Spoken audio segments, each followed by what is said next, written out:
turning on. There we go. All right. Happiness, Honourable de Klerk. Thank you very much.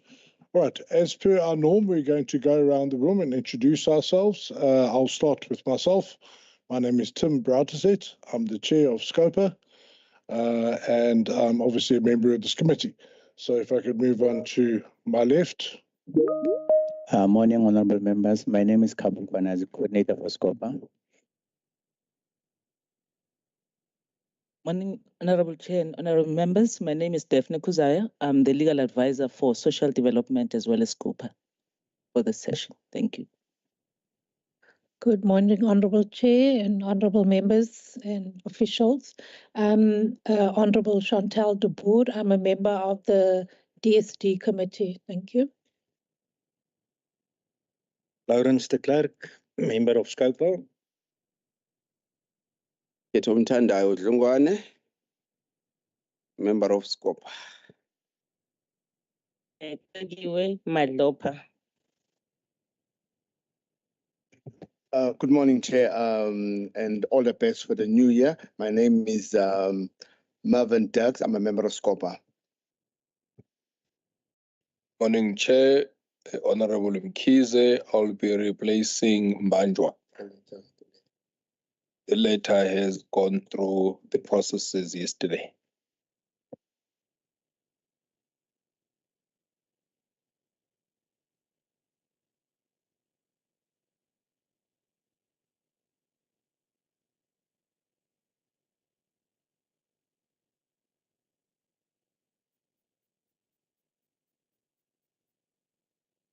That is Donald's. I'm a new member of Scopa. Once again, morning, Chair. I'm a new member of Scopa. Honourable Mkhize. I'll be replacing Mbanjwa. Thank you, Chair.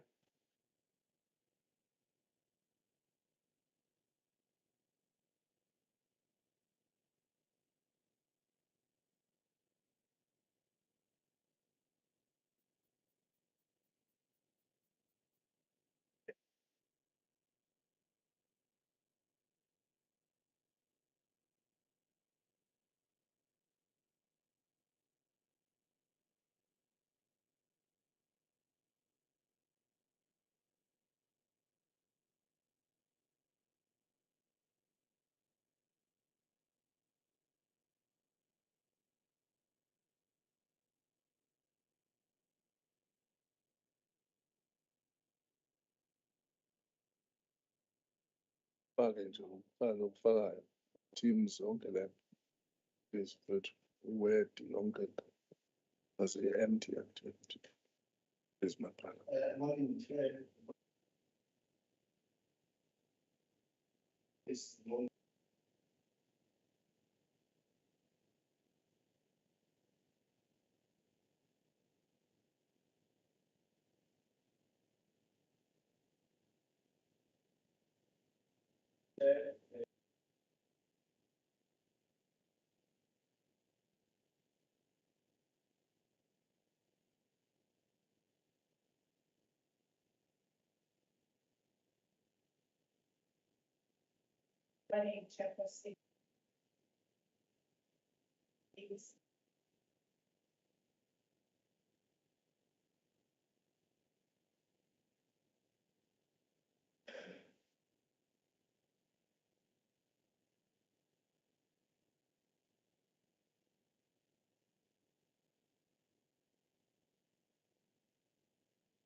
Thank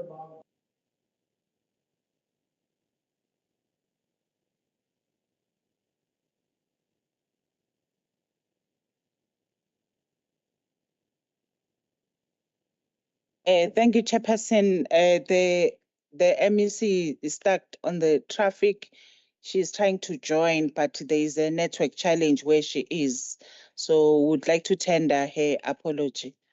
But as soon as it is cleared, she will be part of us. Thank you, Chair.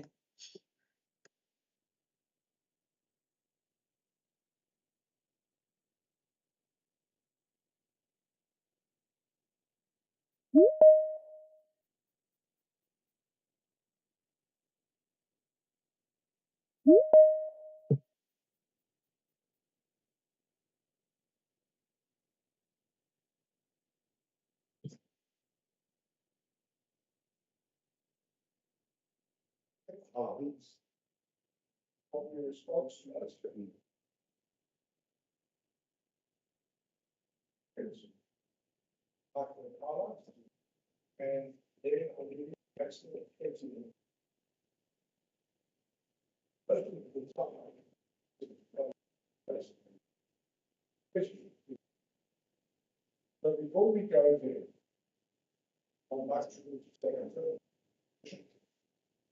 Sorry, Chair. We can't hear you very clearly on the online platform.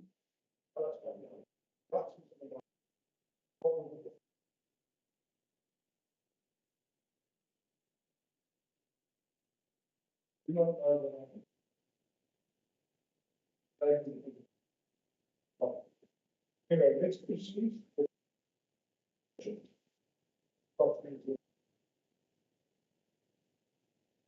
Thank you, Chairperson. I, Nelly Silvilla, as the head of department, I'm affirming that the information.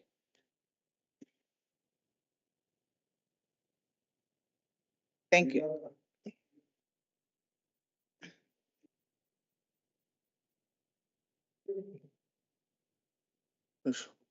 Yes, I, Nelly Villagas, hereby affirm that I'm going to tell the truth and only the truth. And I'm raising my head to say, so help me, Lord. Thank you.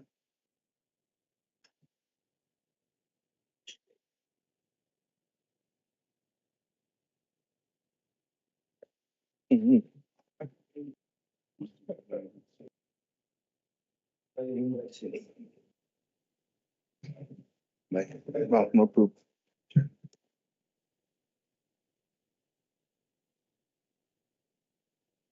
Sorry, Chair. My apologies. I'm worried that the CFO was not on record.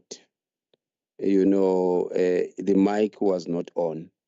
Now, when the mic is not on, it means you are not on record. And therefore, it means whatever you are saying, we cannot go back to Hansard and verify. Thank you.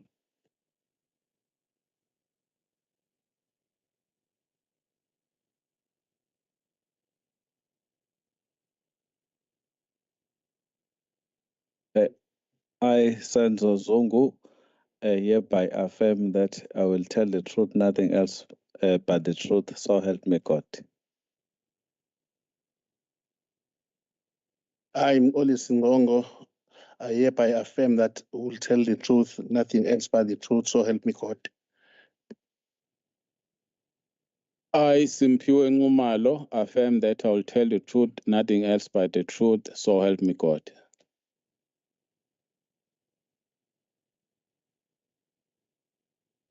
I, Hlengiwe Khanyile, hereby affirm that I'll tell the truth, nothing else, so help me God.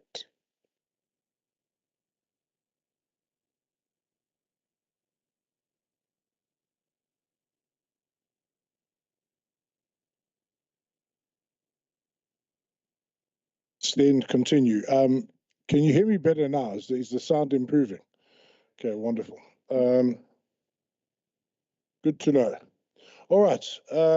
You may now proceed with your presentation now that you've done your oath or affirmations.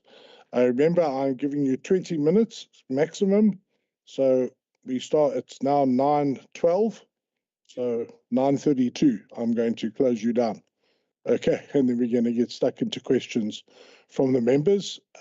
Thank you very much.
Honorable Chairperson,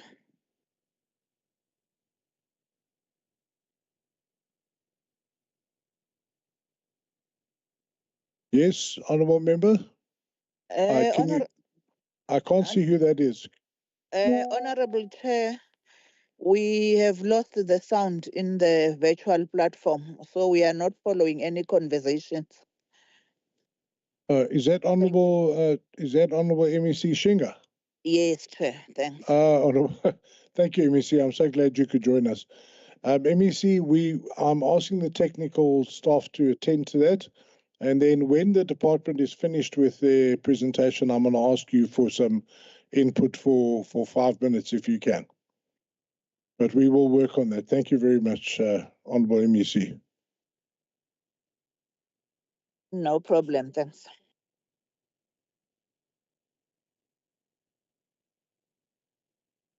Thank you very much. I'm sure, Chairperson, we're audible now. Thank you. Yes. With regard to this program, we are also supported by the National Department of Social Development in terms of their M&E system that they have developed, which we strongly believe that we're going to implement in 2026. And when you're analyzing our data, it is often beneficial to consider both absolute numbers and percentages, considering that one without the other may be limited and sometimes misleading. We want to indicate that with regard to the Social Welfare Services Program, it has 12 performance indicators, and we achieved 100% in 11 of them, which is equivalent to 91.7%. So this is the indicator where we achieved less than 100%, which is social relief of distress, where we provide emergency support to the beneficiaries of the department. It translates to 99.2%. It's important also to indicate that With regard to social relief of distress, we do have some success stories, especially a strategic point of view, looking into the progressive reduction in terms of the emergency assistance that we provide. And we also encourage self-reliance as found in the division of the department. With regard to the next resolution, I would request then the CFO to come in terms of the cash flow management. We remember that we had the challenges in terms of paying invoices within 30 days, but we've tried to reduce that as in December 2024. CFO. Thank you very much, HOD. Good morning to the Chair and honorable members and colleagues. The next resolution, which is resolution number 214 of 2024, we're saying the progress at 31 January, we're saying the department is implementing the cash flow management plan, and the number of payments paid beyond 30 days, despite cash flow challenges, has reduced. Only 25 invoices were paid in beyond 30 days in December, which is a big improvement. The finance circular number 3 of 24-25 was issued in December on the processing of Eskom and municipal invoices to avoid late payments and interest charges. No official is responsible for late payments, and no consequence measure should be instituted against officials since late payments are due to cash flow challenges resulting from budget cuts, not officials. Provincial Treasurer has been informed of the department's cash flow challenges for the request for additional funding. However, there were no allocations to department during adjustments. The next one, resolution 215, consequence management. The progress as at 1 January 2025, we're saying the head of department has approved the UIF, which is unauthorized irregular fraudulent expenditure committee, to ensure that the management of irregular fraudulent expenditure is done according to the laws. The members were appointed by HOD in 28 July 2023, and those are the responsibilities of the committee highlighted there. And then when you go down, they're saying the closing balances for AFS as at 31 January 2024 was 889.5 million, and the table is showing there. And they are saying what we have done, 81 million has been referred to the internal control and risk management for a further investigation, and there was also misallocated, was identified when the investigation was being done, of 167 million, which we need to remove them from irregular expenditure, and 455 million. We said determination test completed to be submitted to UIF WA committee for consequence management, and the remaining balance, which is still need to be investigated, is 185 million. However, Chair, this is the status as at end of January. As we are working now, as at today, we have also sent another report, which is updating this one, Chair. Please, Chair, allow me to flight the progress as at today regarding the slide.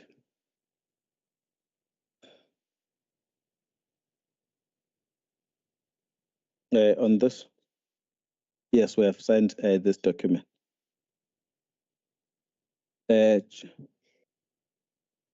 Yes, Chair. It has been, Chair, it has been forwarded today, Chair.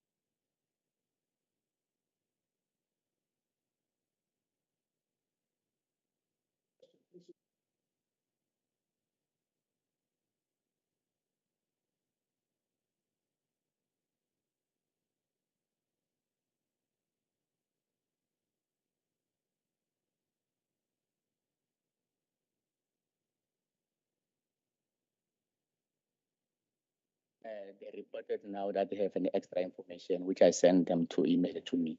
Hence, it's now to be sent to members now, but it's the information that they sent for me that they have now. Okay, very good. Still not happy that we received these documents. Yeah, you said to us. Send it to the makers. Start and look at it. Then carry on something else to bring back to this. Take the picture. Okay. I'm not taking a motion. Okay. I'm taking the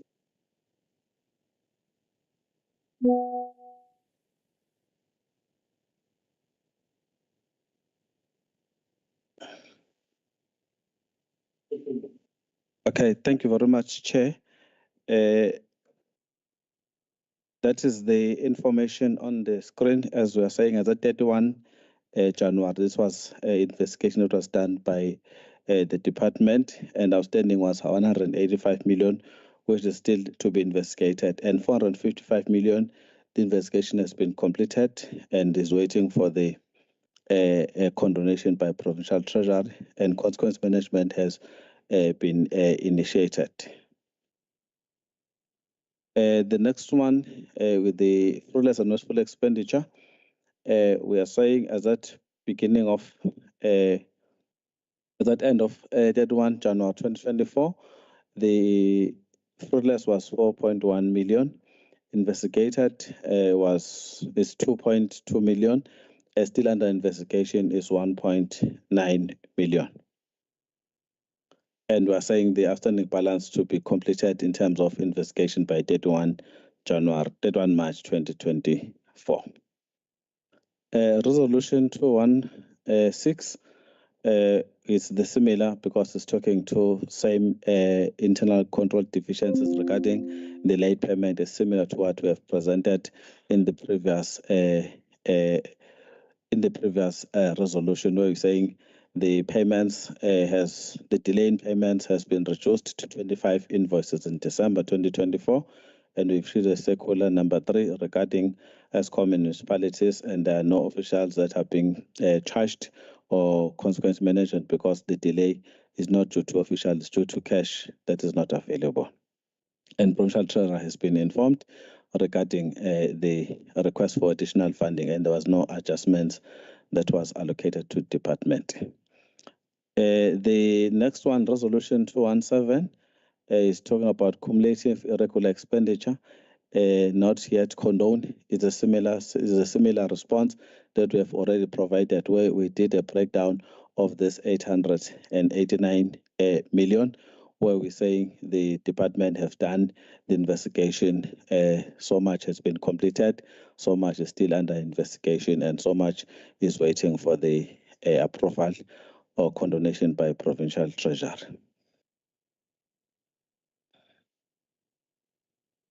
And then the Chair, this is the same information that I've presented in the previous resolutions.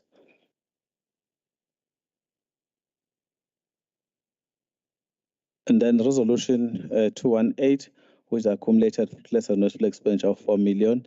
I've already presented also this one, where we're saying the balance that is still under investigation to be completed by 31 March is about 1.9 million. 2.2 million has already been investigated, and the consequence management has been initiated against the official who are responsible for the fruitless and wasteful expenditure. Then in the next resolution,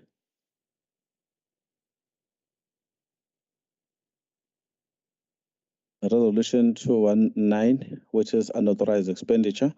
We're saying unauthorized expenditure of 23.4 million was due to unfunded wage agreement for 23-24, as well as the carry-through impacts of the budget cuts. In 24-25 financial year, department encountered the similar challenge as an amount of 79 million in respect of where adjustment remained unfunded.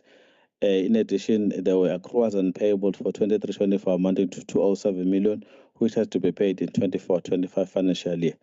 In order to mitigate the same positions of 23-24, department issued cost containment measures circular stopping procurement of non-essential items. These circulars were issued in May, July, and August, in line with circular that we received from National Treasury. Department has developed a quarterly progress report template for addressing any inefficiencies and rationalization of some services where possible. In addition, a turnaround plan to remain within the budget was presented to the MEC for Finance in June 2024. This plan illustrated the trade-offs to be made in years, such as stopping some infrastructure projects which were still at a planning stage. The filling of posts is undertaken only if funds are available. There was rationalization of some service, some funded deliverables in respect of subsidies to NPOs.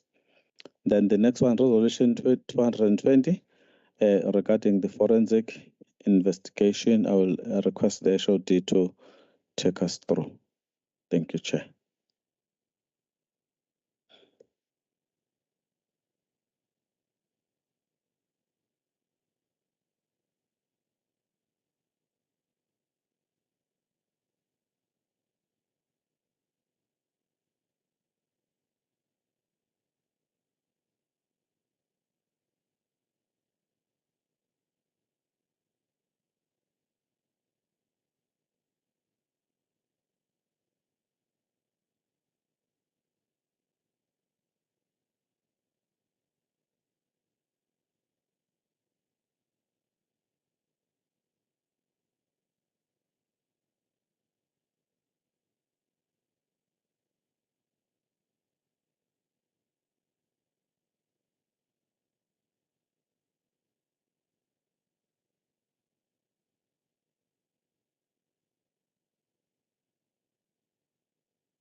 HID, I remind you that you're reading to us again. And your time is running, it's basically finished, but I'm going to give you an extra 4 minutes because there were interruptions. You're reading to us again. We are able to read. Take us through the highlights. We will go back to these. I'll show you this. You can have long discussions on these issues. So please stop reading and please just take us through the highlights or things that you think you need to raise. Thank you.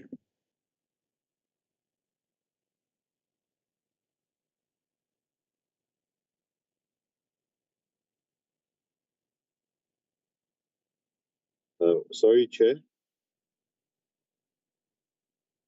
Yes. So can you identify yourself? It's Andile Viela. Oh, Honorable Biela. Sorry, I can't see anything from here. So, Honorable Biela, yes. No problem, Chair. Greetings to yourself and the honorable members. Chair, we can hear you when you speak. However, the officials, we cannot. There's no sound coming through. I've just checked on the WhatsApp group as well, and the honorable Naya has also confirmed that there's no sound. I'm not sure whether it's because their mics are not on or there's an issue with the connection, but we can hear you when you talk. Thank you. Yeah, Honorable Biela, the mics are on, but maybe the official's just speaking very softly. I don't know. Or it could be a technical issue. Can we just continue? Can you just try and speak up, use your loudest voice? Thank you, HOD. Appreciate it.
All right, I'll now go back to the CFO. Now that the members have that document, I'll give you the opportunity to present on it. Thank you.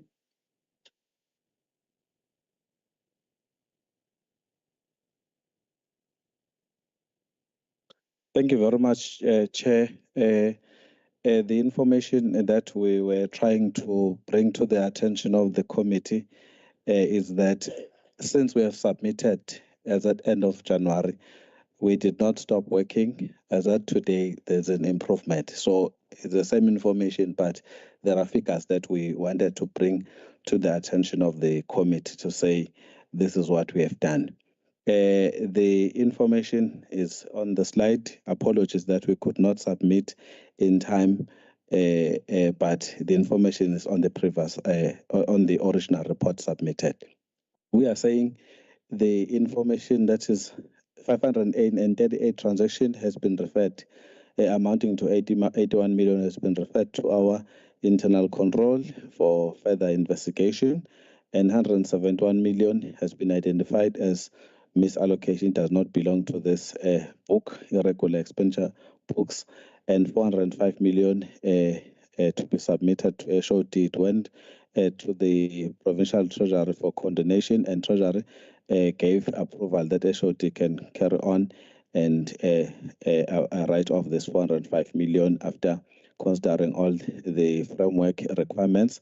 And 124 million has been submitted to the committee, and the committee did all their duties, and the information is ready for submission to the provincial treasury for condonation. And we're saying now, as we speak, the balance is 106 million, which is still not yet investigated, and we hope to finalize the investigation by 31 March, because when you look at this transaction, at the transaction that were emanating from previous financial year statements, and by 31 March, the investigation will be complete. So hopefully, Chair, the total of 889 million will be condoned by provincial treasurer once all steps have been completed. Thank you, Chair.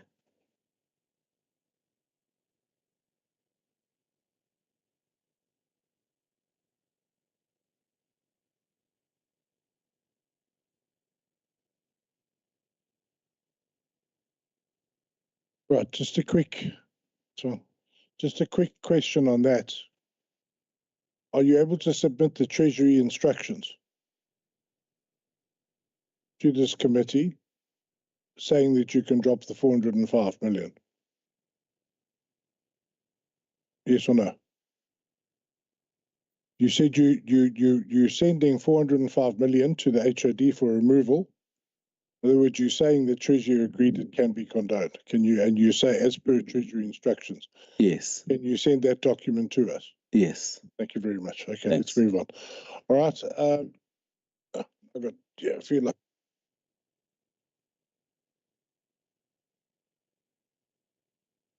Okay, thank you very much for that. Are you finished that presentation?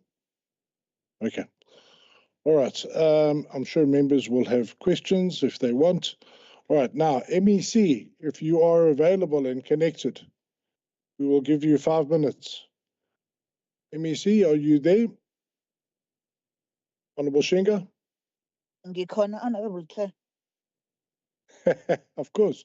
Honorable Shinga, would you like to address us, give us your input? I can give you 5 minutes, Honorable Shinga. Thank you very much.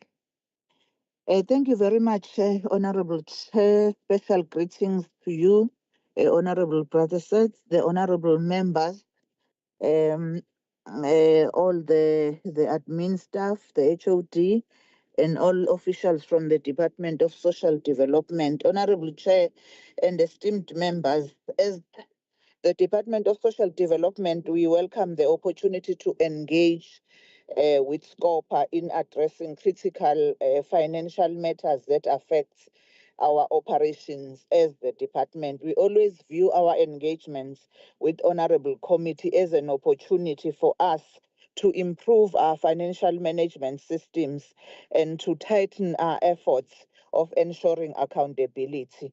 Our meeting today is very crucial as the country and the province still battles to restore financial stability following the global economic meltdown, which has affected many operations, including ours as the Department of Social Development in the province.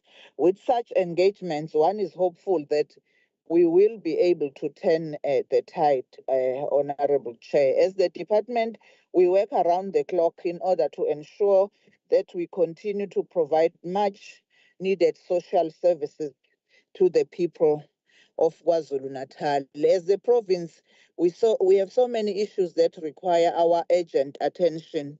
We are still faced with a huge number of unemployed social workers. It is said that following numerous engagements with them and their leadership, we have not yet been able to employ them. However, I am happy that a lot has been done, and soon we will be able to address the challenge. Towards the end of 2024, we saw a surge in gender-based violence. This matter remains a thorn on our shoulders. Together, we need to fight and end GBV. Our society should be free from GBV. Honorable Chair, in all these comments, I continue to appreciate the support that we receive from Treasury in the province and the inputs and the support from Scopa as well. So I thank you for the opportunity and looking forward to the meaningful engagement. Thank you so much. Thank you very much, Honourable Shinga. Honourable MEC, we appreciate that input.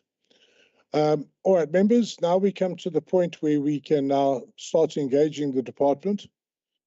The way that this is going to work, members, if I could have your attention, is that we have realized from practice the following.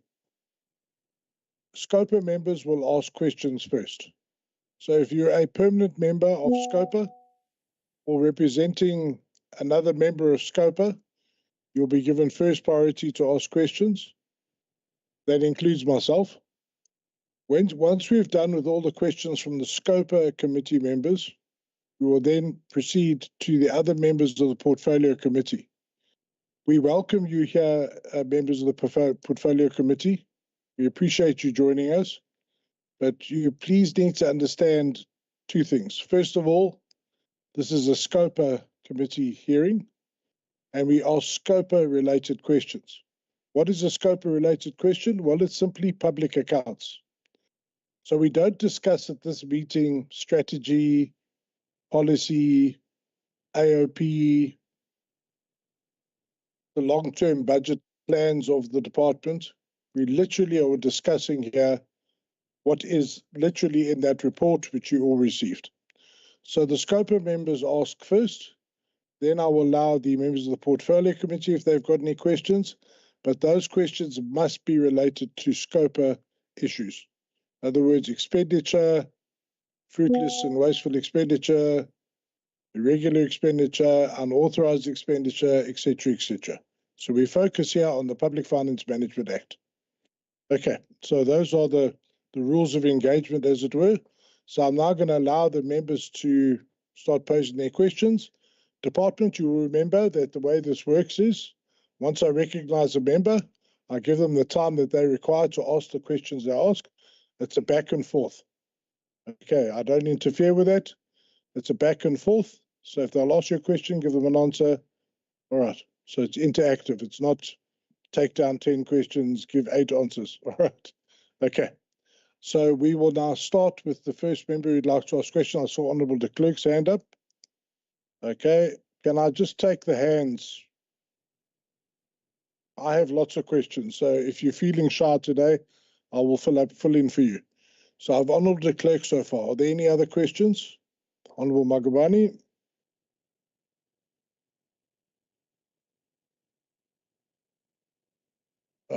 Any others? All right, let's proceed with Honourable de Klerk then. Honourable de Klerk, over to you. The floor is yours. Thank you, Chair. I just want to start off by saying that reading the responses, I'm of the opinion that it's fairly vague, the answers, and also embarrassing. And it's also embarrassing for me to work with a document that doesn't deal with particularity that is needed.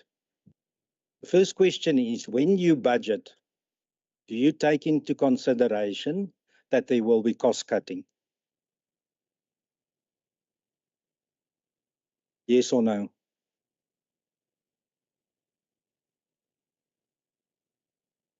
Yes, we.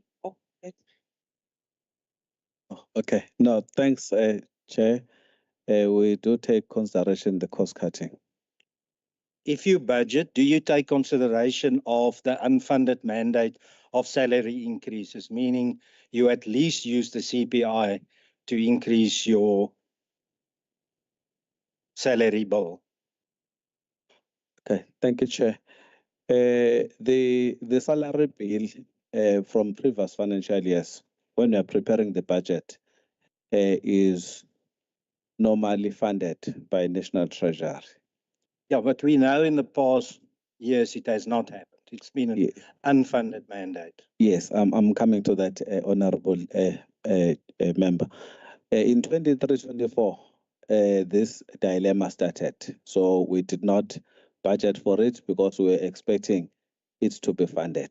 Hence, we had that unauthorized expenditure. In 24-25 financially, the current year that we are in now, because we know the situation that this money might not come. So in the current financial year, we had to provide for it within our budget. So it's unfunded, but department has tried to cushion it within its allocation in 24-25, even in the MTF financial year. There's nothing from Treasury. Department has tried to fund it. Thank you. Good. So the reality at the moment is you cannot comply with all that's needed in your programs, and thus you will go over expenditure at that particular time, and that's why there's cash blocking. If there's no cash blocking, you will spend money that you don't have. Do you agree? That's the purpose for cash blocking, sir, is to make sure that departments don't spend money they don't have. Do you agree? Yes. Yes. So why do you blame cash blocking as a reason for not paying 30 days, within 30 days? Because it's not cash blocking's fault, it's your planning's fault. Cash blocking is saving you for not spending money that you don't have. Thanks, Chair. I think I agree with you, Honourable de Klerk, that the cash blocking is assisting the department not to overspend. Exactly. And we are not blaming the cash blocking. Instead, we appreciate the cash blocking. So why do you use it as an excuse? You're not going to take any steps against your supply chain managers or whoever deals with it, because it's the cash blocking that caused it. That means not paying within 30 days. Should be paid in, notwithstanding the fact that there's cash blocking. And maybe, Chair, I don't understand where the member is saying we are blaming the cash blocking. Instead, we appreciate the cash blocking as a mechanism to assist the department not to underspend. What we are saying. I'll assist you there. In your response on page 5 of the report, this is related to payment of invoices. Am I correct, Honourable de Klerk? It says there, progress 31 January. The department is implementing the cash flow management plan. That's cash blocking, right? And the other number of payments beyond 30 days, and then you say you've reduced to 25. It's that section you're referring to there. Yes, yes. Yeah. So if you can just focus on that. So you understand my problem? Yeah. You cannot use cash blocking as a reason why you did not deal with officials that don't pay within 30 days. Yeah, thanks, Chair. If we can read the progress, we are saying we have implemented the cash flow management plan. The cash flow management plan and the cash blocking, they are two different things. The cash blocking is implemented by provincial treasury. When they allocate your money, they allocate your money according to what is on your budget. Then they won't give you the full amount to say, carry on, spend as you wish. They will say most of the time, they'll allocate you money for that particular month. That is a cash blocking. So you can't put all the invoice, put all expenses as you wish. You are being controlled by the cash blocking. Yes, but your management system only gives 2 months. It's double the time anyway. So you've got a problem with your management system that you've implemented also, because it says in your report 6 to 2 months. What about that? I hear what you say, but it still doesn't comply. And it doesn't comply with an act of parliament, the PFMA. So not just some regulation or something, an actual law. So you're law transgressor of the law. Why?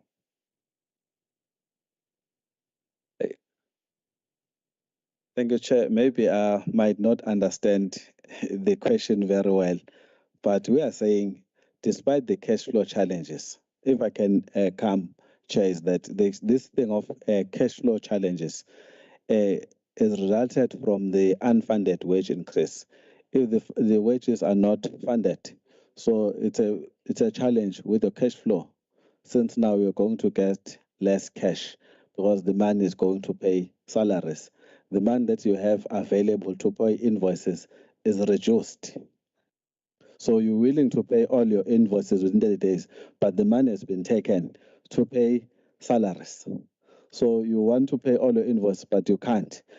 Then as a department, we have implemented a cash flow management plan where we are saying, even if we have a challenge, but we need to have a plan to say, who are you going to prioritize in terms of invoice? Which services are critical for the department? For example, the services that are critical in the department, it's municipal accounts. Because if you don't pay municipality will switch off. The clients will be returned. They can't get the service. That's our cash flow management plan.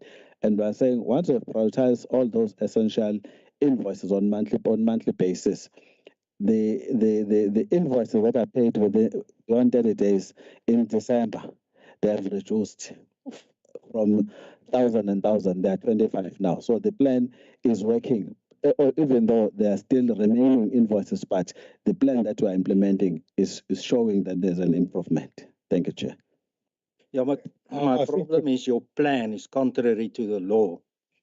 I know it's your plan, but it's contrary to the PFMA. You cannot have a plan that says 6 to 2 months I'm paying it, when the law tells you it must be within 30 days. You must put in a plan that will allow you to do it within 30 days. Do you understand? Honourable Clerk, I think you've made the point. Yeah. Maybe you could just move then on. If I go further. The point has been made. Thank you, Chair. Just on a few matters. On the first resolution, you say that the interim finance report or statement that you don't give to the AG, but actually I think to Provincial Treasury, you've been dealing with that, and then you end the sentence, similar findings being raised again is minimal. Don't you agree with me? It should be, there will be no similar problems because you know about it. It's been raised by the Auditor General. You've now dealt with it. You agree? It should be eradicated. Am I wrong? Mm-mm. Do you understand? No. Okay, look at page number 2. Progress 31 January 2025. First bullet point.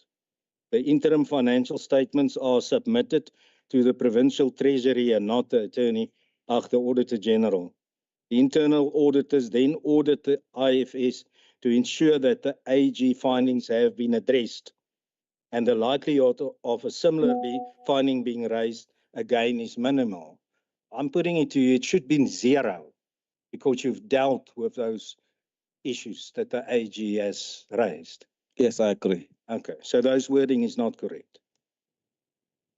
Then the internal, that's bullet point number 2, the internal auditors are still auditing some of the components. Now, that means they've been auditing it from before the 30th of September last year. What's going on? 5 months. When is it going to end? Okay, Chair, this one is a function for provincial treasurer. I can't respond for treasurer. So it's them who are auditing, it's not us. So is it your internal auditing, or is it, because you're talking about internal auditors, is it Treasury's internal auditors? Yes, that internal audit is sitting with provincial treasurer. Ours is internal control. Okay. Then on page number 3, under A, the second paragraph, during the testing of the system, various challenges were experienced by end users at service offices, district and provincial levels. These challenges include software bugs, compatibility issues, and corrupted data. In some areas, the system crashed. Now, this is an absolute total chaos. Why is this? I mean, you've appointed Box Fusion to deal with this issue, and it seems it's an utter mess. Can you be so kind to explain to the committee what's going on there? Because there's no particularity in your report explaining to us why these things happened. Why did it crash? Why corrupted data and so forth?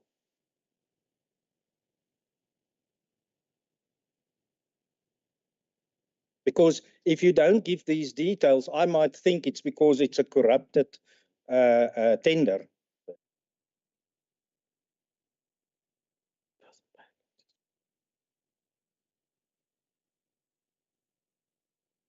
Thank you very much, Honorable Chairperson. I think we, in our response on this matter, we did indicate that we have opted to go to the National Department of Social Development because there is a system that they've developed that we're gonna use and is compatible with us in the province. Yes, HOD, but why didn't you go there in the first place? Now, all this wasted time, all these wasted costs for a system that's an utter garbage. It was. You should have take that step first, not say after it crashed.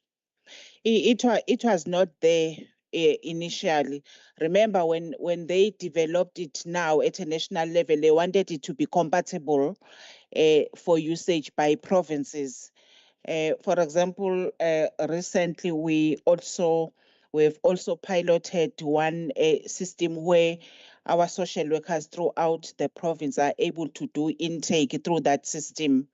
So it's only now that National has developed that system, which is called a National Integrated Social Protection System, where systems can integrate with each other.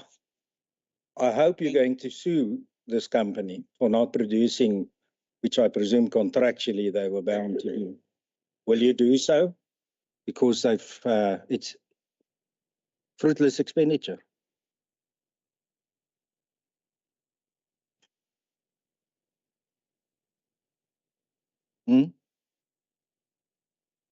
Are you going to sue the company that has given you such poor service? It's fruitless expenditure. You'll come back to Scopa and we will say, how much did you spend here? We don't even know that. But I presume it's a lot of money. Sorry, Honourable de Klerk, can I come in there? Because this is one of my focuses too, so let's just... Yeah, Chair, I also had a follow-up question when we are done.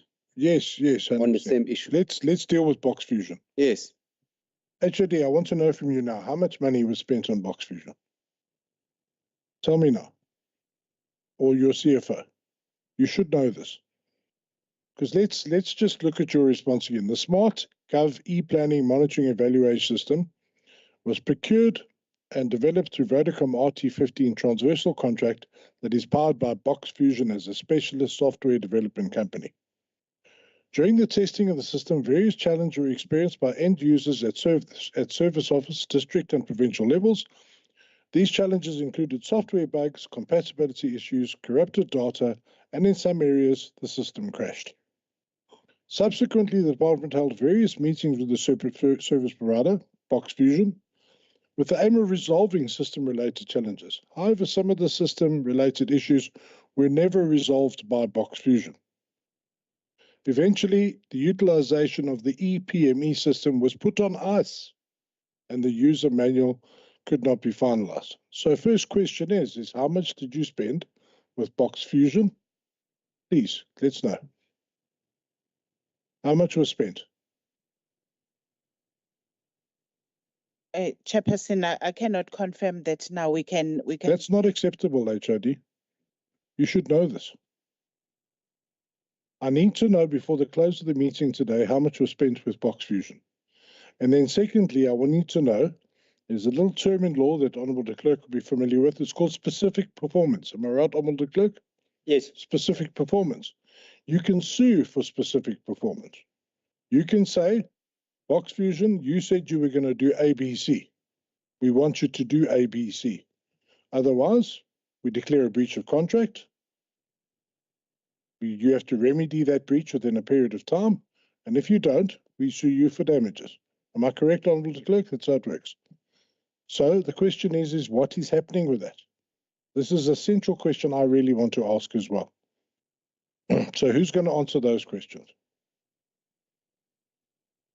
Chairperson, we will answer before the end of the meeting because we need to check how much we have paid them. Let's add in there who owns Box Fusion.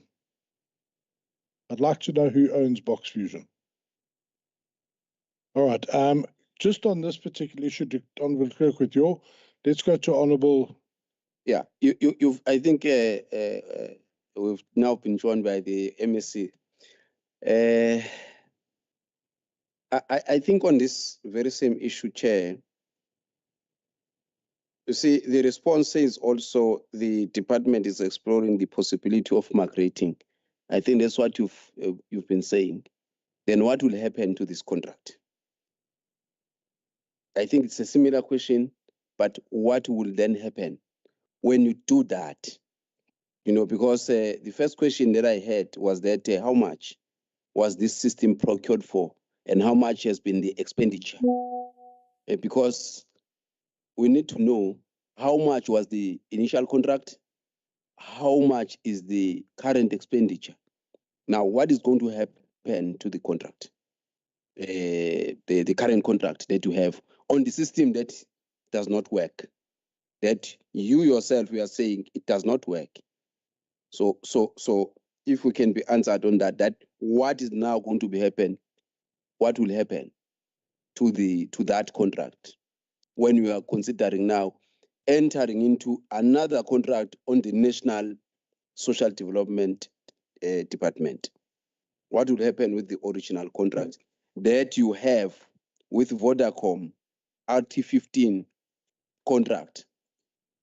Because I believe, Chair, if I'm not mistaken, this Box Fusion is a supplier of the software, but the contract is with Vodacom. This is what we are being told here. Now, we need to know not the expenditure on Box Fusion, but the expenditure on Vodacom on that contract. You know, and probably we might just add as to what were the processes that were involved in entering into this kind of an RT contract.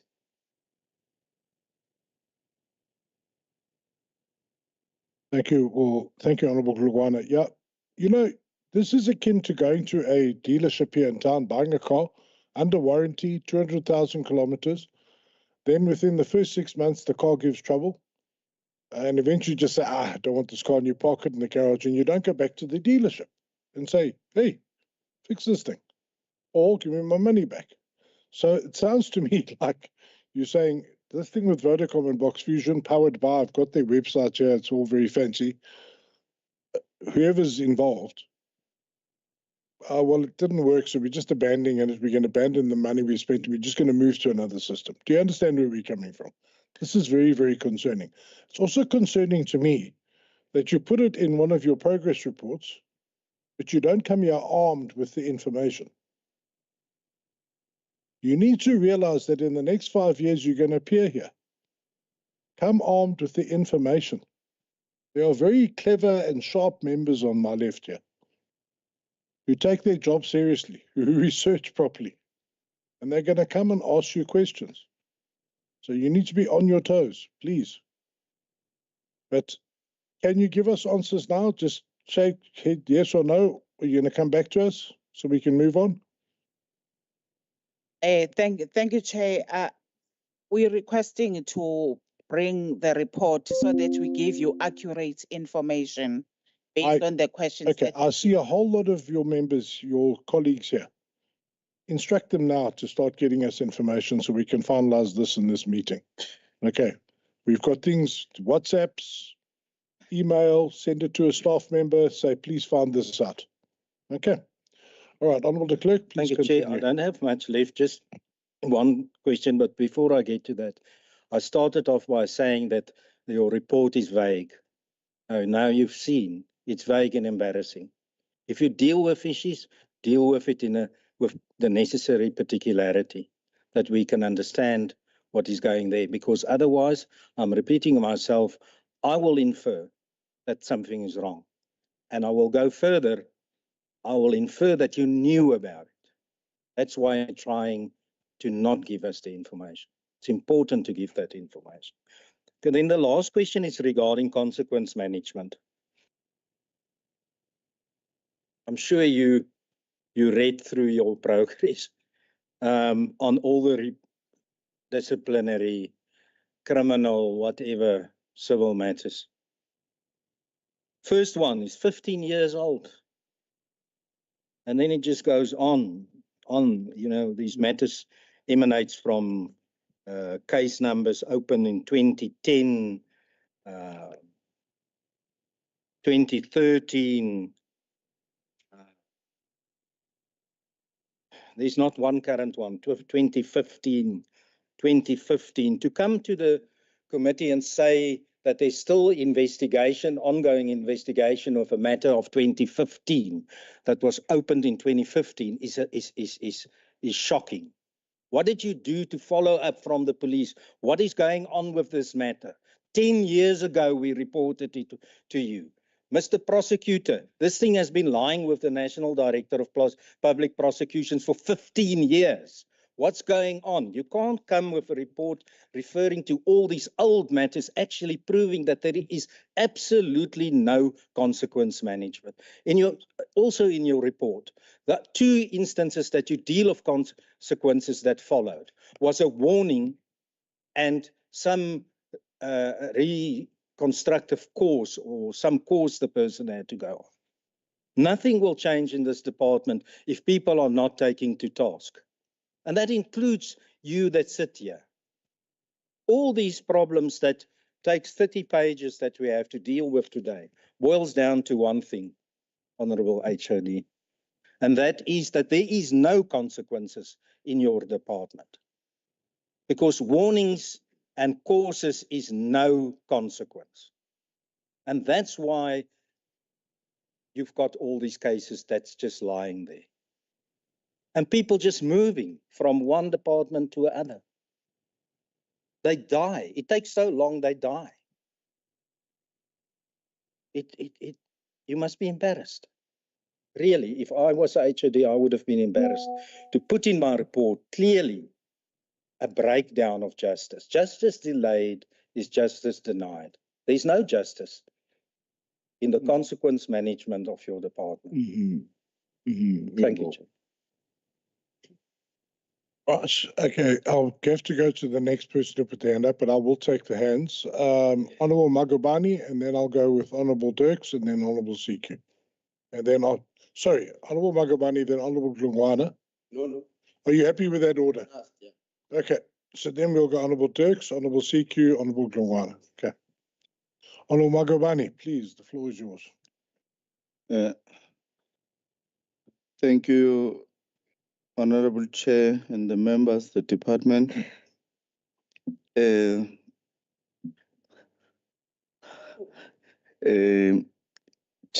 I just got two questions from the reports of the department and the way forward. Last day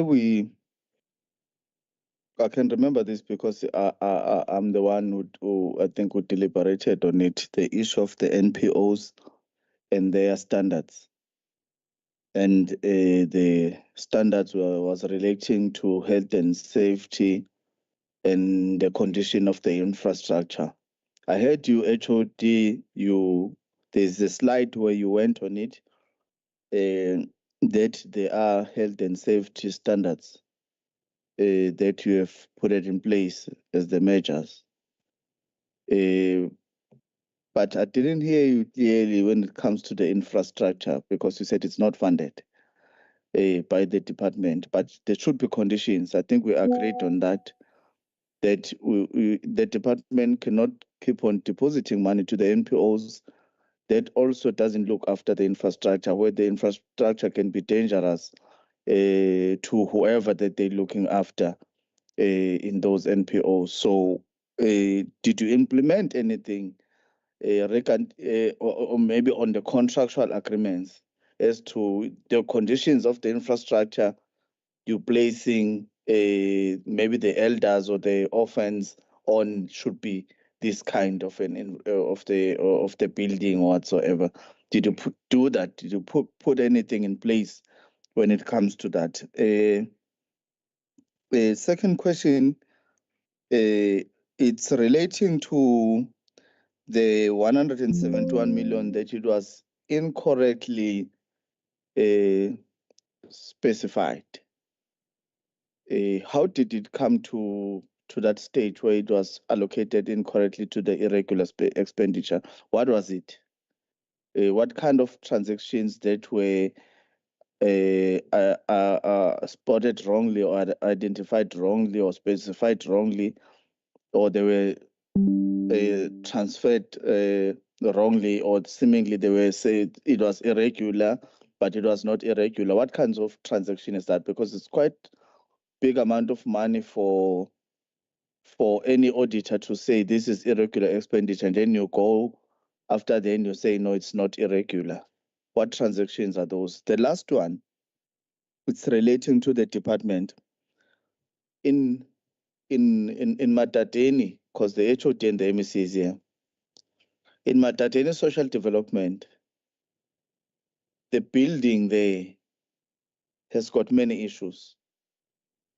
I think you've noted on social media, if you do follow up on such issues. The toilets are not working. There is water all over in those offices on the ground. And then I think the management said they are short-staffed. That's why the community that wants help from the department has to come for like 3 days to seek for help. Then they are not assisted. 3 consecutive days, they have to wake up in the morning and go to SASA. Nobody helps them. They go back home, then they come back the next day, because it seems like they are short-staffed. The community has complained. There are videos of that. I'll forward to Honorable Shinga.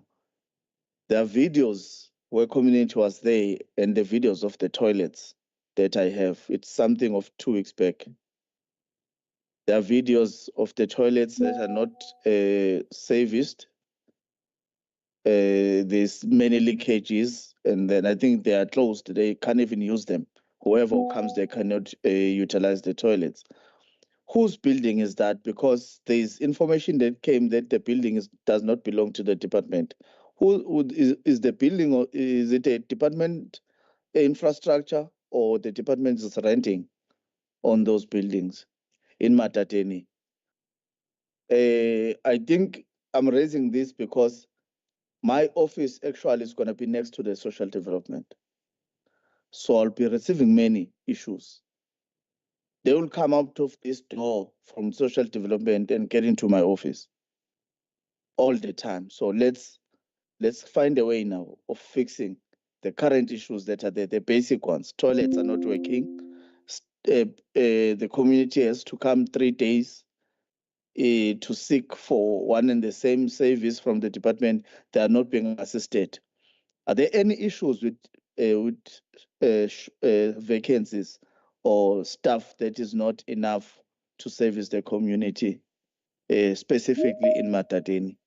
I'm asking that because the filling of positions, it was mentioned in your report that you'll only fill the positions when there's budget available. So what's the plan in place in order to make sure that the service is not disturbed because of vacancies? There are many social workers that are not working. Do you put them maybe as interns in order to close the space? What do you do? What's a plan in place? Because if yes, you do have vacancies, but then you do have options of intern. Utilize the social workers that are coming from the universities to give them experience, utilize them as interns so that they can close the gap. I think that can be much cheaper, or not. I think I'm using the incorrect word. Not cheaper. I think it can have less expenses than employing a social worker full time. But we need the community to be serviced. So put temporary measures to cover the crisis on the ground. Because the Department of Social Development is there basically to service the community directly. Your department doesn't have many other structures. You basically in connection, you work direct in touch with the community. So the moment they don't feel serviced or well serviced or receiving the good service from the department, then there'll be chaos on the ground. And you're servicing the most vulnerable communities in our province. So put temporary measures in place. So what's the plan there to cover that? Thanks.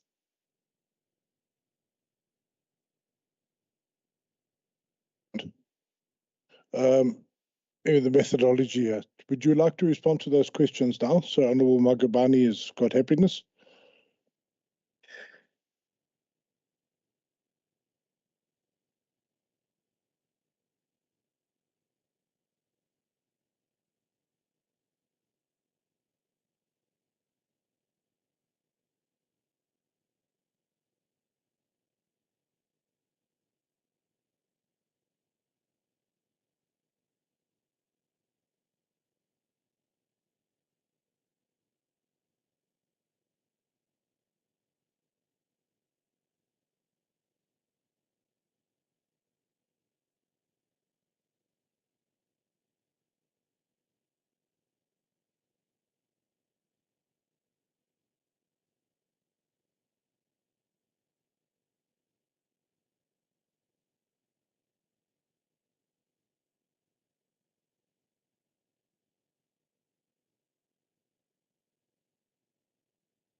Magabani,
are you happy or do you have?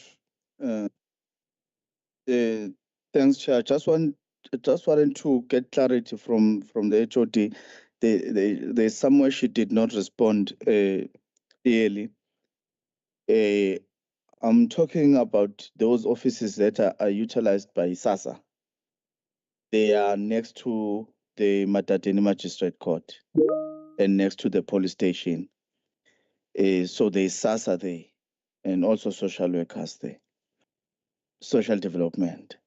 So whose offices are those? Are those offices of a department or the department is renting? Because I want to get this clarification, the reason why the facilities of those offices, the most important one, the basic line, the toilets, whereby they're receiving hundreds of community members a day to be serviced there, but the basic of the facilities are not working, are not being serviced. Is those offices of a department or they belong to someone the department is renting there? And then I just want to get that clarity so that we can align then each other as to what's actually going on, what's happening. Because I believe if the department is renting, it's paying a huge amount of money. And then who's the owner who's not fixing the toilets, who's not fixing the basic of the most important department in the province? If then it's for the department, who's not doing the job there? If the offices belongs to the department, I just want to get clarity on that. Thanks. Okay, please respond. Let's get this question done. And please can the members on the virtual platform are still complaining they can't hear you. So please, I don't know if you want to try that other microphone next to that one, perhaps, if it works better. Speak as loudly as you can. Thank you.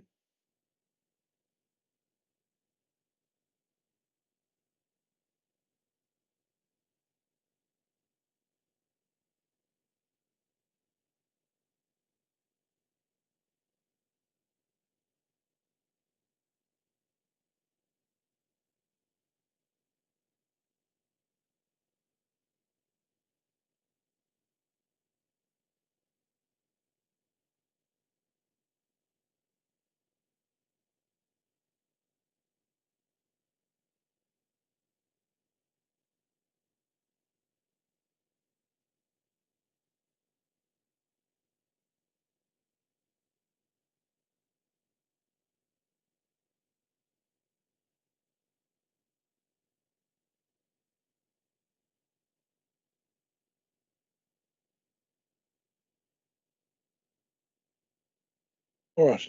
Honourable Magavani, can I move on to Honourable Dirks? Yeah. Okay. No, thanks, Honorable Chair. I'll also do a follow-up because luckily, it's a luck for them. My office will be next to them. So they are very lucky. Okay. Thanks. Thank you, Honourable Magavani. Okay, let's go to Honourable Dirks. Yeah, thank you very much, Chairperson. Members, just remember, you are able to ask a question, get an answer. Okay. You don't have to answer 5 and get 3. Yeah. You can interrogate. Okay. Thank you very much, Thank you. Chairperson. Chairperson, my question was also going to be around Box Fusion and Vodacom, but my question was also going to be around Box Fusion and Vodacom, but I will not ask the question. I will reserve that question because I want to wait for that report so that I can read it and just. I want to read that report carefully. So I won't ask the question now. But what I want to ask now is that I just want to know from the CFO, how long has he been in this department? How long have you been there, CFO? Because when that report comes, I will need to know how I'm going to phrase my question. So I just want to know how long are you in the department? Your history in the department, CFO. No, thank you, through you, Chair. I've been here from 2023 June.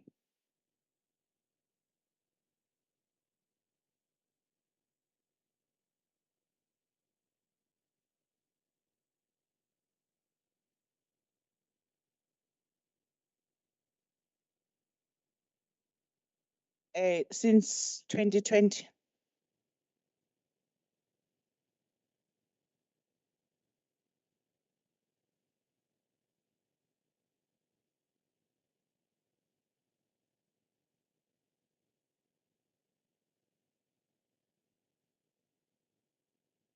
And a CFO.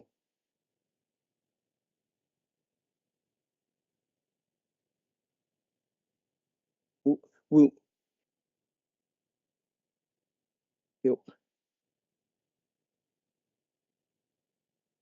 Okay. For how many years has he been there?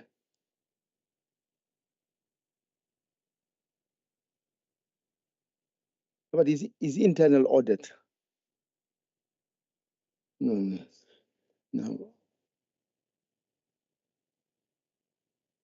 2008. Yeah. In the same role as internal audit.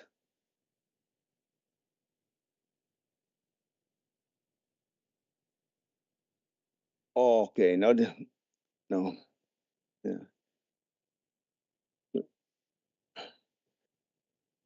You know, Chair, the reason why I ask these questions is, Chair, sometimes and I'm not defending the officials, they must answer, because once you take a role, you inherit whatever. When you go into a department, you inherit whatever is there in the department. Like I've become the chief whip of Mkonto here. I cannot say my predecessor done this and that. I must take responsibility. So I'm not defending officials by what I want to say. You know, sometimes you're dealing with officials that have not been there when all this mess happened. And that's why I always like, in Cape Town, we used to bring more junior middle management officials also to the Scopa meetings, because a lot of things happen not at the level where these people are sitting. They happen at another level, and especially at a level of the procurement and that level there, those people are in. And we must bring some of those people here so that we can interrogate them, because I believe that they should come here too so that we can get questions from them. Because sometimes we're dealing with senior management and then they have not been there, or they have received reports from junior managers, which is sometimes not even accurate. But I'm not defending officials by saying that you all must take responsibility. But I'll wait for the report and then ask the questions. And my last comment, Chair. You see, last year when the departments appeared before us, as Mkonto says, we wanted to get to on the job same time, and we wanted to deal with issues in the departments.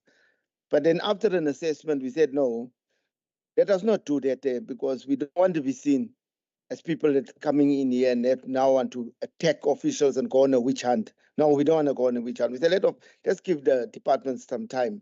Let's give them time, and then we'll start dealing from this year. We'll start dealing with the issue. So nobody can say we have treated them unfairly. But officials must get their act together now, and we'll wait for that report, and then we will debate those issues. But next time, bring the management that are responsible for certain of the issues. Bring them here. They must see their actions, what shall go through because of their actions in those departments. Thank you.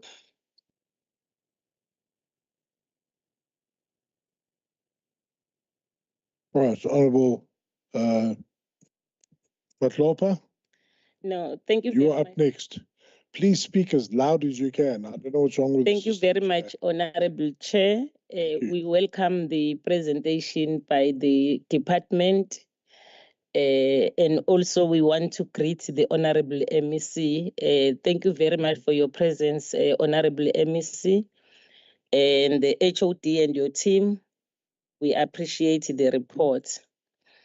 I want to start by saying, you know, when you take a position of leadership, you take a package, good or bad things, it becomes yours. But I think Honorable Dex also has covered me, because I was looking at these officials, you know, that they are new, but it does not mean that they must not account. That's not what we mean.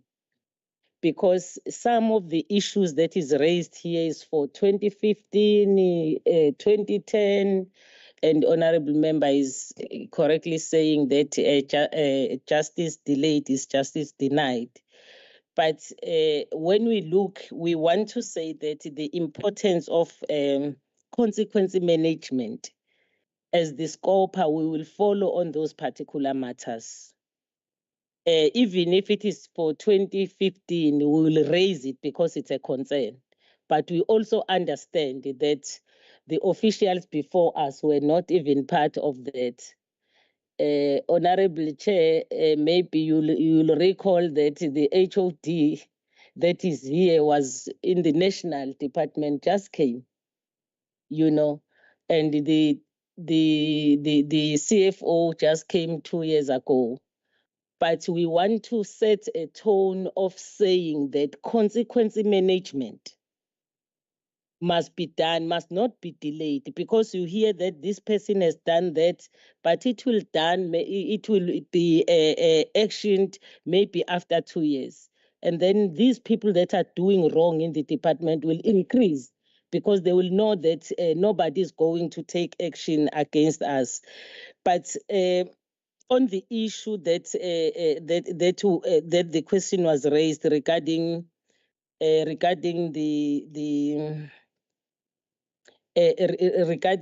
the box fusion and the contract, I want just to get a clarity. I know that the report will be coming. I think it must entail, when was this particular company was appointed? How long was this company appointed?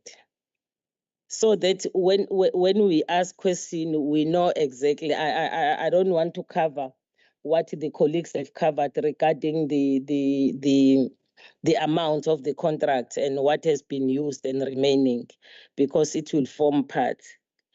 But there is a sentence that is saying the system-related issues were never resolved by box fusion. Eventually, the utilization of the EPME system was put on ice, and the user manual could not be finalized. It just left like that. So it's a concern to us as public representative, because the issue of service delivery to us is key. If this company was given a job to do and is not doing it, we are hearing that several times, meeting being held with them without success of fixing what is wrong, what is part of the specification. but it said was put on ice. To me, it was not just supposed to be put on ice. I will ask the meaning of this, put on ice. But to me, if it was failing to do what was they appointed for, there was supposed to be penalty or take them to court if they fail to deal with the issues, not just to be put on ice. So I don't think the companies that the department employ will take the department serious. If they will meet with them and then they say they are not doing it, they are not saying they are not doing it, but they don't do it. And then it's just being put on ice. So maybe if we can get a clarity on that particular matter. But we appreciate the progress reports that has been received on the issues that were identified regarding the interim financial statement and other matters that has been done. It's not just to say that everything is doomed, but we see the progress. We are saying to the department, what you have not attended to on time, please do it so that there is accountability, that is being received. So we really appreciate the progress, but please, consequence management must be on top because we want accountability. Thank you very much, Chair. Right. I think there was more of a statement. Thank you, Honourable Madlopa. Let's go on to Honourable Mlungwana. Your questions. Thank you, Chair. I think by and large, I'm covered. Of course, Chair, it does not necessarily mean that we'll agree on everything as a committee or as members when we are here. Because I want to appreciate the report that has been given by the department on the cases that have been referred to the subs and legally that they are taking its course. The reality of the matter is that once the case has been referred, the department has got nothing to do with that case. So it's the judicial system that will then process that. So in reality, we could in a way try and blame the department that the case for 2014 is not finalized. It's out of their hands. It's really out of their hands because the judiciary, they will only request how far has this matter, been, how far has it gone? And they'll say it has been postponed. You see, when the case is in court, it's really out of everybody's hand. And I think we ought to be fair in that regard. What I'm not happy here with is that they are in the wasteful expenditure. We're not being told who's being charged. That is the responsibility of the department in terms of the consequence management. We must then be told, details. Who is being charged? Where is the process? And all of that. What I see is that the CFO is investigating, and the investigation will be completed end of March, end of the financial year.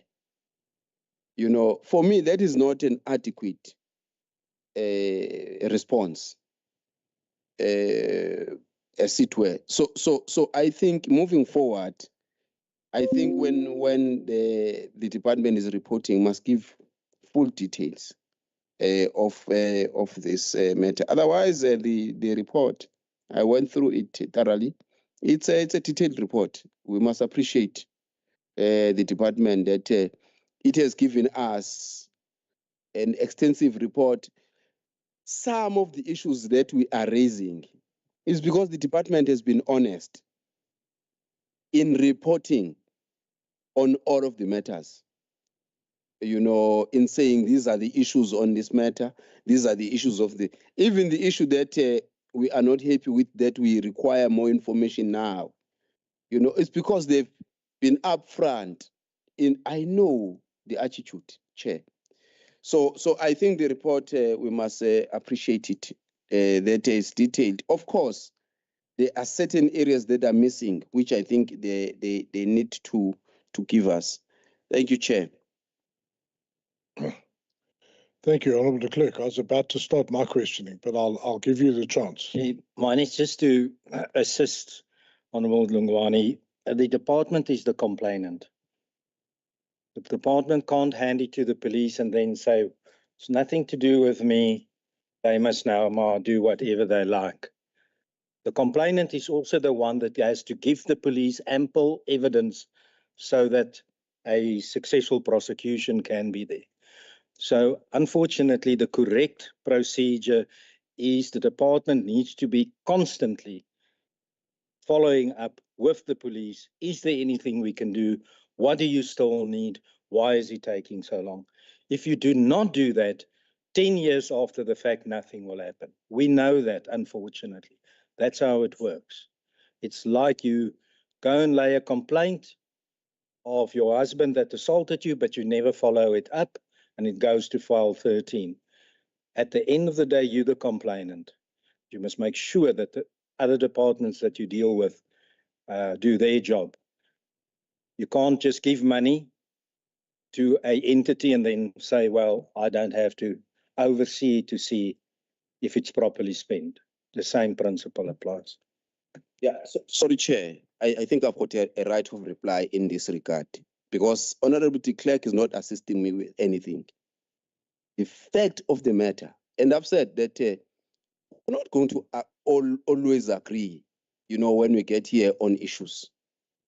And I'm saying the department processed their own, they did their own internal processes on disciplinary processes.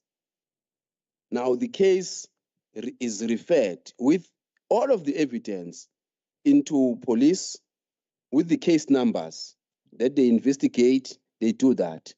And the reports here, they are saying the court case, I can refer, they are saying the court case has been postponed on this particular date. It shows that the department is following up on these matters.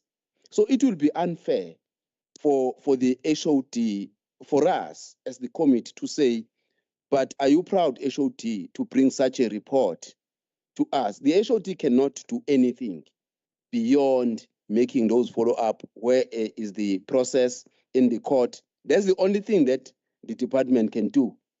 Nothing more that it can, because when they go and open a case, then they provide all the evidence that is required. I think, Chair, in that regard, I think the department is clear in that regard. Thank you so much.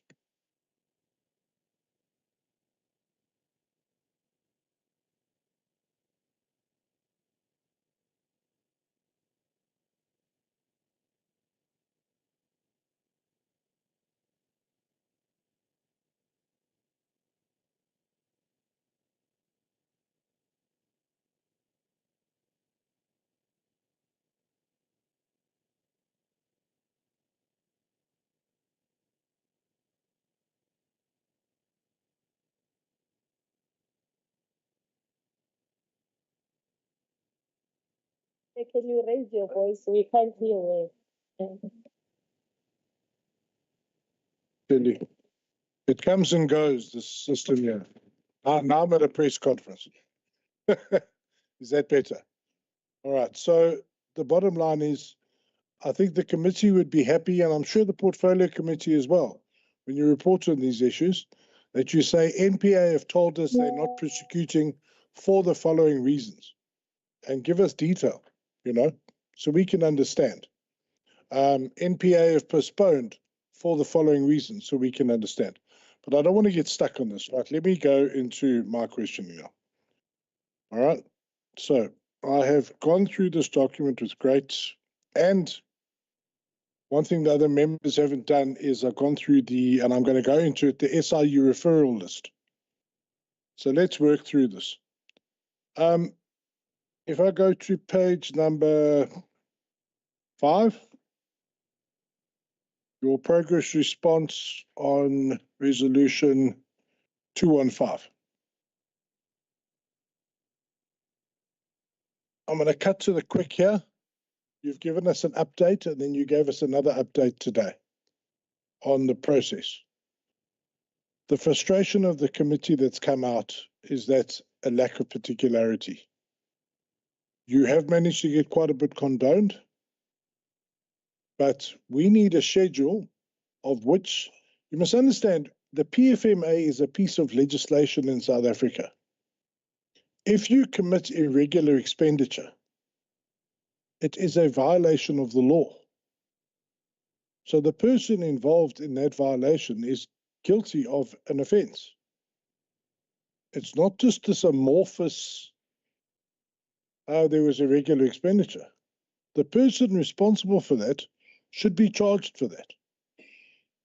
For unauthorized, these are contraventions of the Public Finance Management Act. So what I would like to see from you, I see a lot of,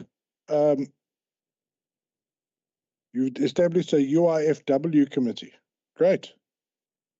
But I don't want to hear that in 2 months' time or 3 months' time, they are still investigating. Do you understand what I'm saying? And then so I'm asking you now, I'm not going to ask you a question about this. There are lots more questions coming. The committee would like to receive a report at the end of this first quarter, so at the end of March, detailing exactly who the UFIW has investigated, what they were investigated for, and what the status is. And when I say who, I mean who. We want names. And that can be in a report directly to the committee, and the committee can decide whether that can be aired.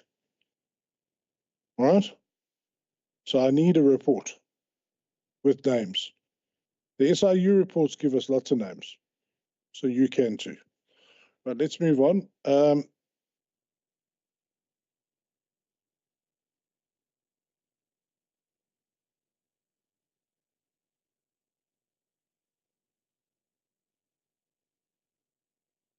Right. Don't forget, I want a response on box fusion later in this meeting.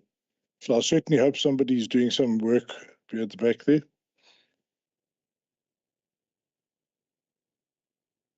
All right, I'm going to move over this condonation and all that information. I must welcome on page 12, on one of the resolutions, you listed all the issues that led to fruitless and wasteful irregular expenditure, etc., and you said that you have fixed those. Are you with me? It's on your progress report on resolution 217. You indicate root causes for all the fruitless and wasteful irregular expenditure, and you list them all. Many cases, SEM director post been vacant, bid committee not operational, centralization of bid process to head office only, and then you list all the things that you've fixed. So you now have an SEM director, you've got a functional bid committee. So does that mean, CFO, that we are going to see a massive drop in October when we engage again in this fruitless and wasteful expenditure, irregular expenditure? Are you committing that we're going to see a massive drop? Because you're saying that you've fixed all the holes that have been, you've plugged all the holes. It's there on page 12. No, thank you, Chair. If I may come in, with this balance that we have. Asking a question, are you expecting a massive drop? Yes, I want to answer that question, Chair. You don't seem confident. No, I'm confident. I want to take you into confidence. Okay. This 800 million that we are dealing with, is the cases as back as 2009. No, okay, so let's just be clear. I understand it. I understand it's historical. Yes. I'm saying you're saying in your report that you have fixed all the holes. You've plugged all the gaps. They're on page 12. I'm saying in terms of this year, this current year, are you confident because you have now an SEM director, a fully functional bid committee, regular training on SEM processes, consequent management processes, that when we see you in October to discuss the current year's Auditor General report, that these problems are going to be a thing of the past? Yes, Not the historical stuff. Not about the current. yes, Chair. The reason why I wanted to clarify, I mean, the answer is yes, but I want to take you into confidence with my yes, to say all these cases are old cases. In 2023, the irregular was 71 million. In 23-24, the irregular is 19 million. Current year in 24-25, we only have 1.6 million only. So we have dealt with irregular. Even that 1.6 relates to the previous year awarded contracts. For this year, or transaction that we authorized this year, there is nothing. We have zero irregular in the 24-25 year. Thanks, Chair. Thank you. Right, so let's go down to page 15. Disciplinary action taken against officials responsible for fruitless and wasteful expenditure and sanctions imposed. Where investigations have been completed, the recovery process for any losses incurred begins. So that's sort of a hopeful future statement. Correspondence has been sent to the effect of officials to recover any losses. Then it says here, bullet number 2, responsibility managers implement corrective counselling where officials have failed to prevent incurring fruitless and wasteful expenditure. Now, fruitless and wasteful expenditure is the worst type of financial malfeasance because it literally means fruitless and wasteful. So if you look at page 15, why on earth are we implementing corrective counselling to officials that are involved in fruitless and wasteful expenditure? Now, let me stop you. I'm not talking about not being able to pay a bill on time and you've incurred a bit of interest. I'm talking about not pitching at hotel accommodation, not catching a flight, spending money with box fusion and getting nothing out of it. That's what I'm talking about. Why are we doing corrective counselling? Abel, this is serious stuff. Please answer.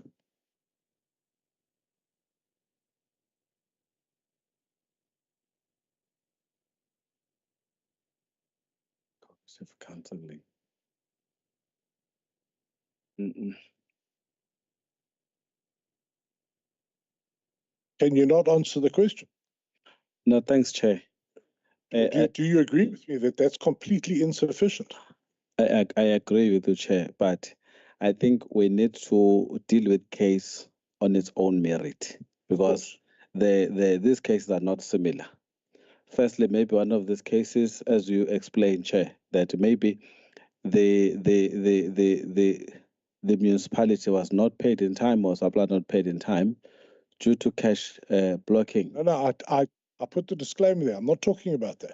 Yes. I'm talking about actual, you said as a general policy, disciplinary action taken against officials responsible for fruitless and wasteful expenditure and the sanctions imposed. And in your second bullet point, you say corrective counselling. No, I think, Chair, we as far as what we are what we are asking, let's stick to the first one. As far as what we are asking. Yeah, please do me a favor. No corrective counselling. If somebody's engaged in fruitless and wasteful expenditure, they need to be in for the high jump. Straight. So our country cannot afford it. Our province cannot afford it. People need to know that if you step over that line, you're in trouble. There's no, sorry, my brother, sorry, my sister. No, none of that. You're in for the high jump. Okay, got to stop. All right, let's move on. There is a similar issue if we go down to where the Honourable HOD was telling us about the case numbers. And once again, I reiterate the issue that Honourable de Klerk raised, a lack of particularity. In our next reports, we need to have particularity. We don't like seeing FR 36/2009 means nothing to me. I need to see what I get from the SIU, the names of the people involved. All right? People's names need to be aired. I'll tell you why. It will be a warning to others not to do this. And if a matter is in court, that's a matter of public record. Therefore, your reports should put those people's names there. That's what we want to see. Now, if I go down to the issue that I have in particular, it's a problem.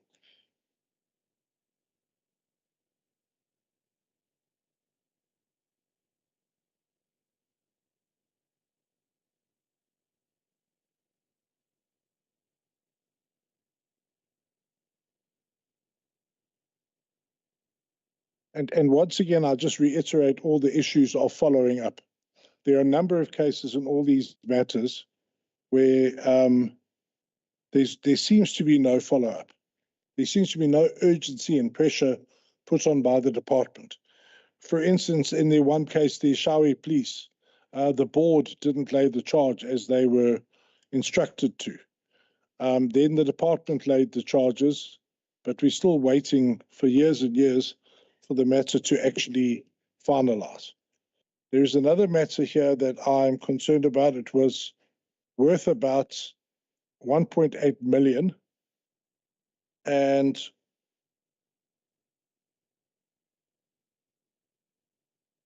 the people got written warnings. Honourable de Klerk raised this. I'm just trying to find the matter.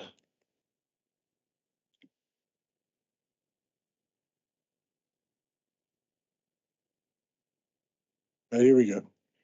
All right, so this particular matter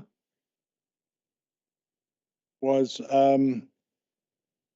irregularities in management of 233 community care services in the province, involving 1.18 million, my apologies.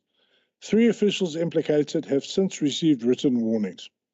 Can you tell us about FR 04/2016? What is the particularity there? Who were these 3 persons who managed to engage in irregular expenditure of 1.1 million and just receive a written warning? Because I'm sure we'd all like to get their lotto numbers from them.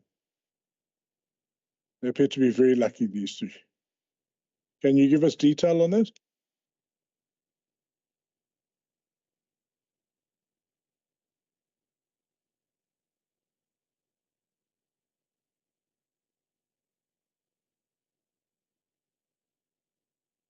Okay. Yeah. Okay. Stand by. No, thank you very much, Honorable Chair. Maybe let me just give you just a bit of a background. If a case, indeed, there were recommendations in respect of the 3 officials, then when you go below that, there will be a criminal case. So in the cases that involve NPO, you'll find that our officials in the main will be the social service practitioners who will be responsible for the monitoring of the NPO. You'll find that the NPO itself has done a misconduct or a criminal case. So then when you look into the case itself, you find that our own officials in some cases have, failed to conduct the monitoring. Hence, we say that when you look at it, it's not them that have committed an act of a crime. It's just that maybe you will find that they've not made, the M&E as they're supposed to do. Hence, you find that, some of them will then get those written warning for maybe failing to conduct those M&E. But when you look at the criminal case itself, the criminal case will be open against those, members of the NPO that have committed the crime itself. So, when when you look at it, say, why are they giving the final written warning? It's not them that they've, maybe stole or misappropriated funds. So their part was that maybe they've failed to do what they were supposed to do. Hence, the outcome of the misconduct would say, just give them the written warning because they've not done what they were supposed to do. I'm not sure whether I'm covering you, Chairperson. Well, the thing is, you're making my case. These three individuals have been charged criminally, but the department thought, well, let's just have a written warning. Am I wrong? No, Chair, it's not. What I'm trying to say is that our officials were not found to have maybe misappropriated funds. So we'll find that those that were, found to have misappropriated funds are the board members or the members of the NPO, not our officials. As we are saying that those matters were referred to SAPS for their further investigation. So what you're saying is that the criminal matter being investigated in Scopa is separate to the three written warnings?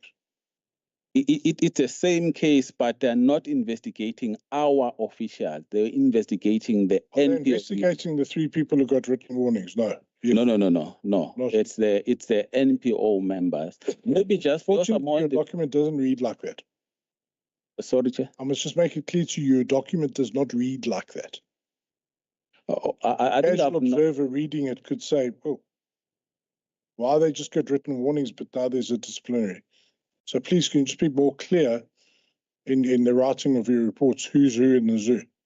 No, Chair, I think we've noted that maybe we put more information in terms of our reporting. But before I step off, Chair, I think it has just come out time and again. In terms of the follow-up, I can confirm that the department, in terms of the criminal cases, we do regular follow-up with the subs in terms of their investigation. How far are they? Because we report on those to the oversight on quarterly basis. That we do. As the honourable members have stated, that some of the information in relation to criminal cases is outside of our hand as the officials of the department, other than to make a follow-up and support the investigating officer from SAP with the information that they may require at any given point in time. Yeah, okay, all right. Let's move on to the next issue. It comes on your page 23. You'll remember that we canvassed in October a whole lot of officials that have apparently been irregularly appointed. Okay, I really want to dig into this now. So it's on your page 23. Reference number, it says progress on this matter as the 31 January 2025. Disciplinary proceedings. The department is the process of initiating disciplinary processes against implicated officials. So point number one, under FR 09-2021B. Are you with me? We're in the same page?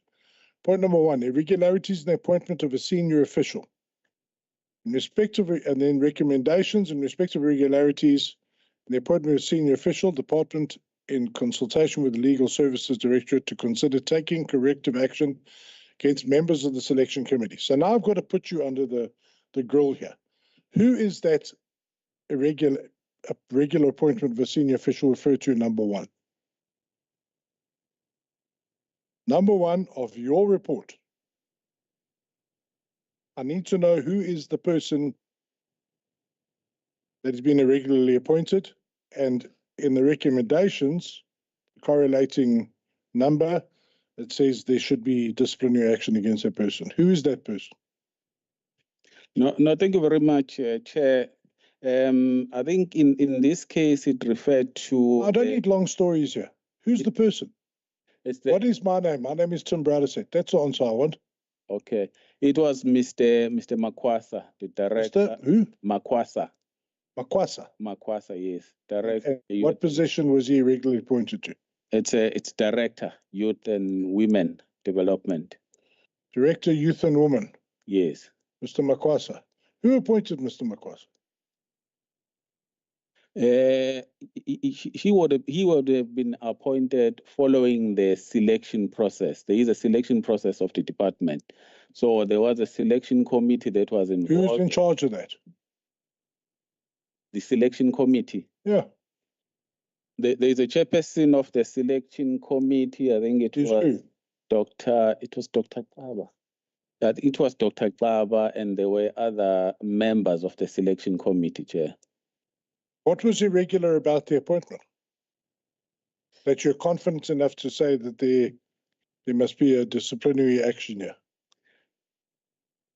Okay, maybe let me just give the HOD to come in with more details, Chair. Okay. Did you see, you will remember that the finger was pointed to the HOD the last time we met, that the HOD was involved in a lot of these irregular appointments. Are you sure you want to answer? Yes, I want to answer. Okay. Yes, Honorable Chairperson, if you recall in our last meeting, you raised this report. Yeah. And we couldn't respond because we did not have the report with us and we were not aware that it was going to be raised in the meeting. But immediately after the Scopa meeting, we prepared a communication. The MEC signed it off to the members. We submitted the actual report for members to go through in terms of this FR 9 2021B, so that you read and then you get the recommendations in terms of each finding in terms of these irregular appointments. So we submitted to the honorable members. My MEC was just confirming if it's the report that she signed off, and we are saying yes. Okay, so are you saying all this detail is there? Is there? It's the names. The names Specifically. and yes, and say and to say why we say this one was irregularly appointed. For example, in this one, Chairperson. Right. Okay. No, that's fine. If the report's there, then my apologies. We may have overseen it. Does it also say in some of these instances it says the allegations are unsubstantiated? Does it say why? It does. It does on others. For example, let me not explain. If you can, time, I will take you at your word. The next big issue I want to raise, I will review that, and then we will communicate with the department MEC if that's okay. The next issue I want to raise is around this blankets and PPE during COVID-19. You know this is a big issue. Now I'm going to bring up here my colleagues. You remember I referred you to the list supplied by SIU. Now, in regard to a lot, there are a whole lot of matters here. It's something like 4 DSD blanket matters, and then 22, 40, about 18 PPE investigations. You familiar? Are you aware of these? These are the SIU referrals. Chairperson, what is the question? Okay, so the question is here. Let me go to your document just to give you a reference. FR 02/2020A and FR 02/2020B on your page 24. And it relates to irregularities in the procurement of blankets and PPEs for COVID-19 amounting to blankets 22.4 million and PPE 7.3 million. And your recommendations are: disciplinary hearing for 2 chief directors and acting chief director is currently in progress, scheduled to end on 26 March 2024. 2 companies agreed to pay back some money, Zane Brothers and Rosette Investment. SIU received the monies but have not transferred to the department. So let's just start there. The disciplinary action against the 2 directors and the acting chief director was supposed to end on your version on the 26th of March last year. What has happened to these 2 chief directors and acting chief director, and why aren't they in this report if this report was compiled after we met you in October? So can we start there, please? What happened and why is it not here? Or is that a bit of a fuffy? Actually, it didn't end last year. No, it's still on, Chairperson. So why does your you see now, your report says, your report, not ours, says it was scheduled to end on 26 March 2024. And you still got that as an end date here. Now you're saying it's still ongoing. In the next page, Chairperson, it does indicate the next sitting of the hearing. In page 20, in page 25. The next hearing, for example, is in March 2025 and also in April 2025. Okay. The case is still on, Chairperson. All right. Okay, that's fine. When did this start? This action against these two chief directors and acting chief director? Thank you very much, Chairperson. This matter started in 2020 and it has been prolonging. Then there was a forensic... Can you tell me why? Why has it taken so long? What's happened? I understand disciplinary processes. I do that for my party and I do it professionally. I'm sure Honourable the Clerk knows them as well as... Why? 4 years? Yes, it's a worry to us as well, Chairperson. The delay is with regard to the disciplinary processes that takes long at times. The matter will then be postponed, rescheduled, and so on. That's where the problem is. In fact, originally there were about 13 officials that were implicated. So all these other matters have been finalized. It's only the 3 ones that are still outstanding. So the others were finalized. Directors here. Come again, These chief directors here. No, they are not here, Chairperson. That would be a bit awkward, hey? Yeah. Yes. Well, so it's only 3 outstanding ones, Chairperson. Originally there were about 13, and then the criminal cases that were opened were then closed and no prosecuted, and there were no reasons that were given to the department. Hence, what is still outstanding is these other investigations in terms of the Labour Relations Act.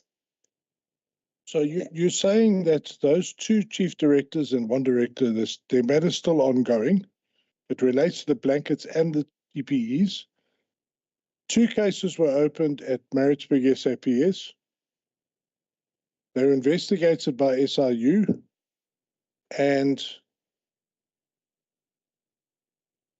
the NPA has said they don't want to.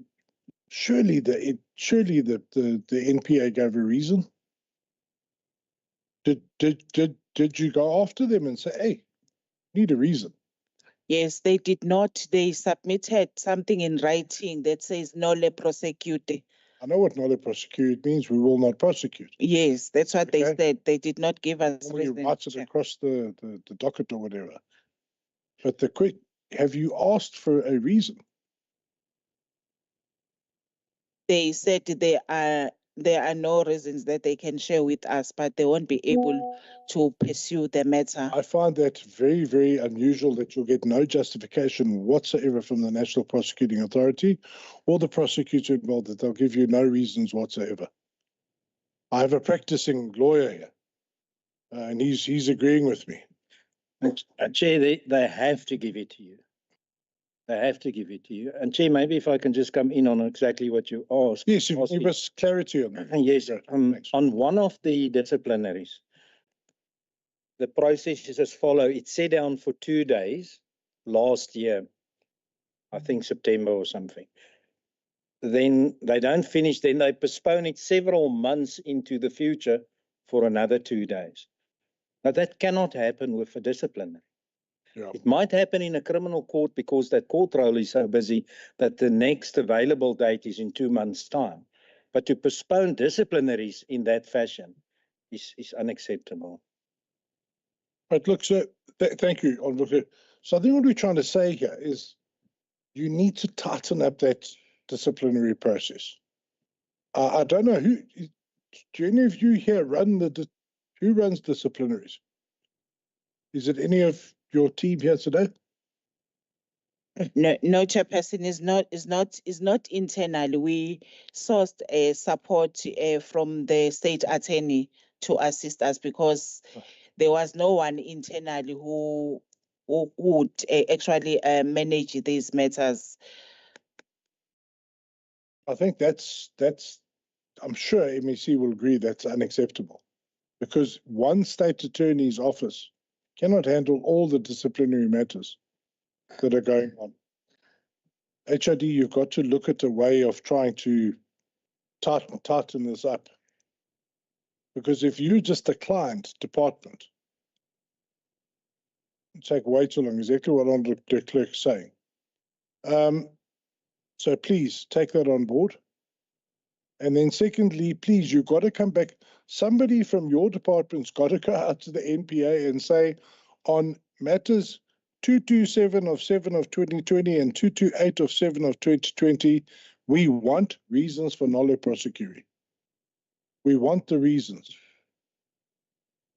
Okay.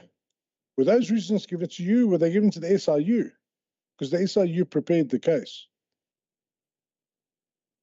The reasons, we have something in writing from NPA that we got from SIU. You got 2 words, nolle prosecute. Yes, from the SIU. All right. I think you need to share that with us. Okay. I think the committee, I'm pretty sure, would like to know, while those 2 cases just being closed down, when the SIU believes they are strong enough. All right. If I go now to the SIU, so now we've got a whole lot of departments here. I mean, they've given us a very nice referral list. This is their civil litigation, and they've got a lot of these people who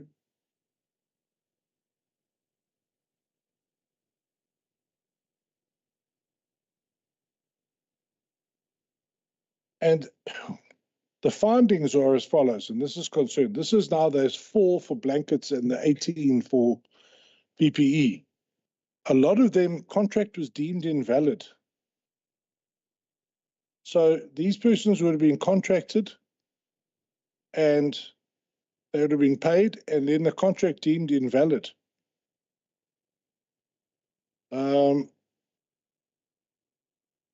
Contract set aside and service payer to pay SIU 126,000 Rand. Contract, there were a couple of contracts set aside, your contract deemed invalid. Do you have the spreadsheet from the SIU, or do you know the details of those 18 PPE cases and the 4 blanket cases? The ones that are like the headline ones are the one with Rosette Investments, and then the other one with Zane Brothers. You've heard of those? So now Rosette Investments, let's just look there. That's worth 4.8 million. 4.8 million Rand worth of blankets. It's a lot of blankets. And then 4.8 million Rand as well with Zane Brothers. And then there's another bigger one here, which is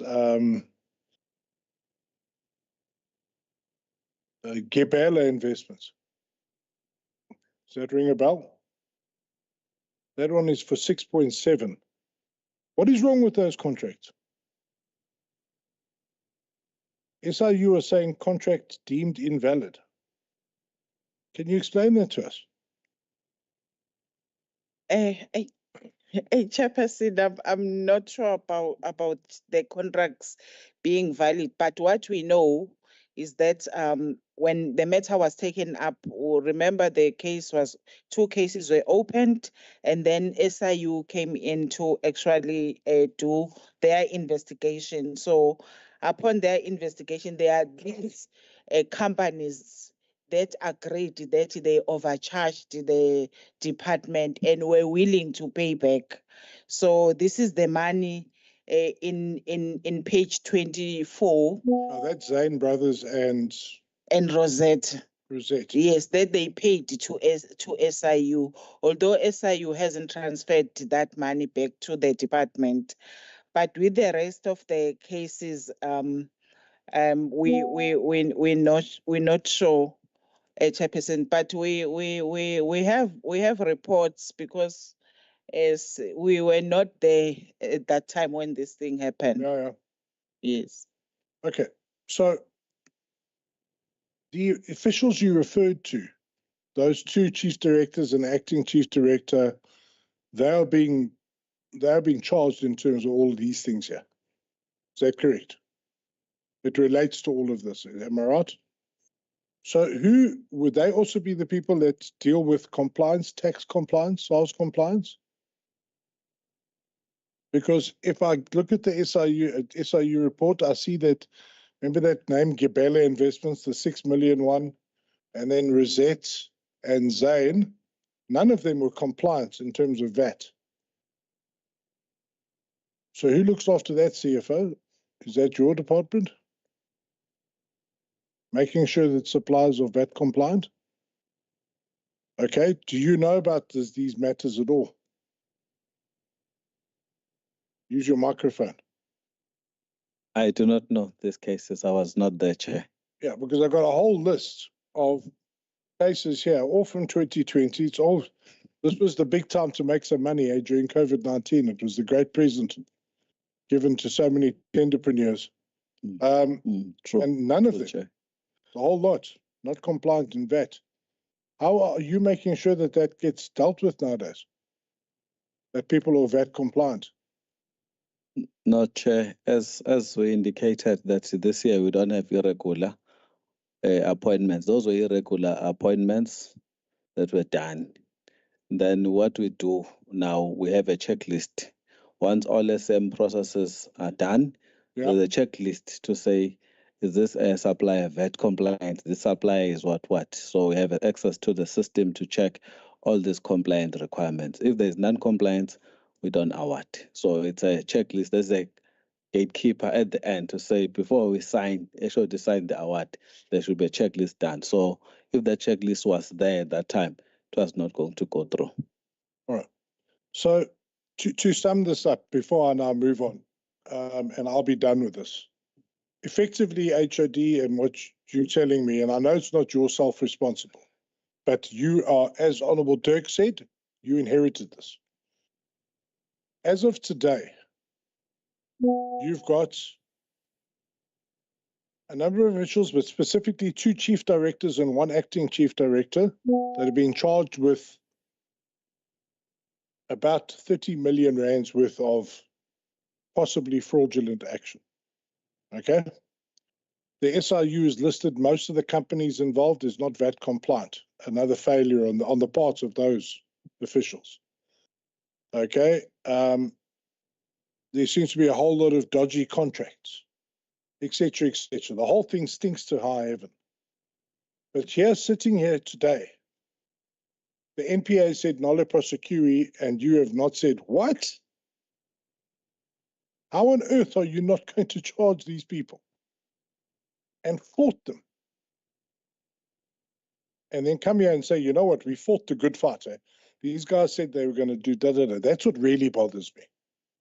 So can I please ask that you go back to the NPA? You're a government department. Talk to them and say, Scopa wants to know why there's nolle prosequi here. And then please write a letter to the committee assistant. Give us a report as to why that happened.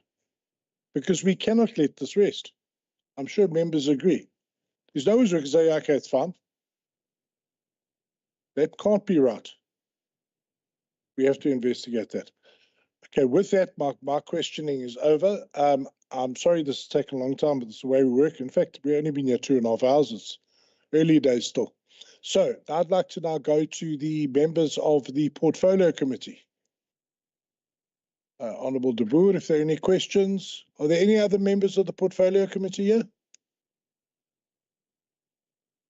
No? Okay, so there are no further questions. All right then, let me just go back to my agenda. Quite surprised. Okay, all right. Yes, please. No, sorry, Chair, there was a question that was not responded to. Yes, sorry, Box Fusion. No, Is that what you're going to tell us about? it's not box fusion. It was Table. questioned by Honorable Makubane. I think Honourable? Makubane. I think the Honourable chair. Magabani, you wanted some more information. I tried to raise my hand, and chair allowed other members my to apologies. continue. Yes. In all the excitement. All right. No, there was a question that was not answered regarding the transaction that were put under irregular, and we are saying now they must be removed. So she was asking what type of transactions were there. So I wanted to give a response on that one. Is that as we are investigating through chair the cases from 2009. So all those cases are there. When you're investigating, you take one case and you analyze it, you investigate, and then you categorize it. So when we are investigating, we discovered that some of the cases, they don't meet the definition of irregular expenditure in terms of irregular expenditure framework. For example, maybe they'll say there was SCM process that was not followed. It's an assumption that SCM was not followed to appoint an NPO. So it was put under irregular. So when we now analyze and investigate it, we discovered that for us to appoint an NPO, we don't use SCM process. So it does not qualify to be there. So hence it had to be removed, the issues of NPO. So they do not belong to the SCM processes and so forth and so forth. Maybe the use of one quotation, maybe a post office was used. So there was no SCM process to appoint or to pay a post office. You don't need three quotation. It's one supplier. So it does not meet an explanation of irregulars, but it had to be removed from that register. So the cases are cases like that. Thank you, Chair. Okay. Right. Box fusion. I asked for a nice answer by the end of the meeting. Are you throwing in the white towel, or are you going to give me an answer? Honorable Chair, honorable members, may we request to bring box fusion report maybe in our next meeting, or once we have compiled the report, we can then forward it in writing. Thank you. Members, I suppose we're going to have to accept that. All right, but please take something out of this. When you present a report and you mention box fusion, you must have the information of, maybe not in the report, but in another box. You've got box fusion. Hang on a second. Open my file. I'll give you all the info you want. You understand? It's very important because these members are sharp and they will ask that sort of question. MEC, can I give the final word to you? I hope you're not too angry with the committee, that we've been too vigorous. But MEC, before you go, everything we do on this side of the room is to try and make the departments better and better and better. But of course, we do it in a robust fashion. But please, it's not personal, it's professional, and we want to see you do very well. MEC, over to you.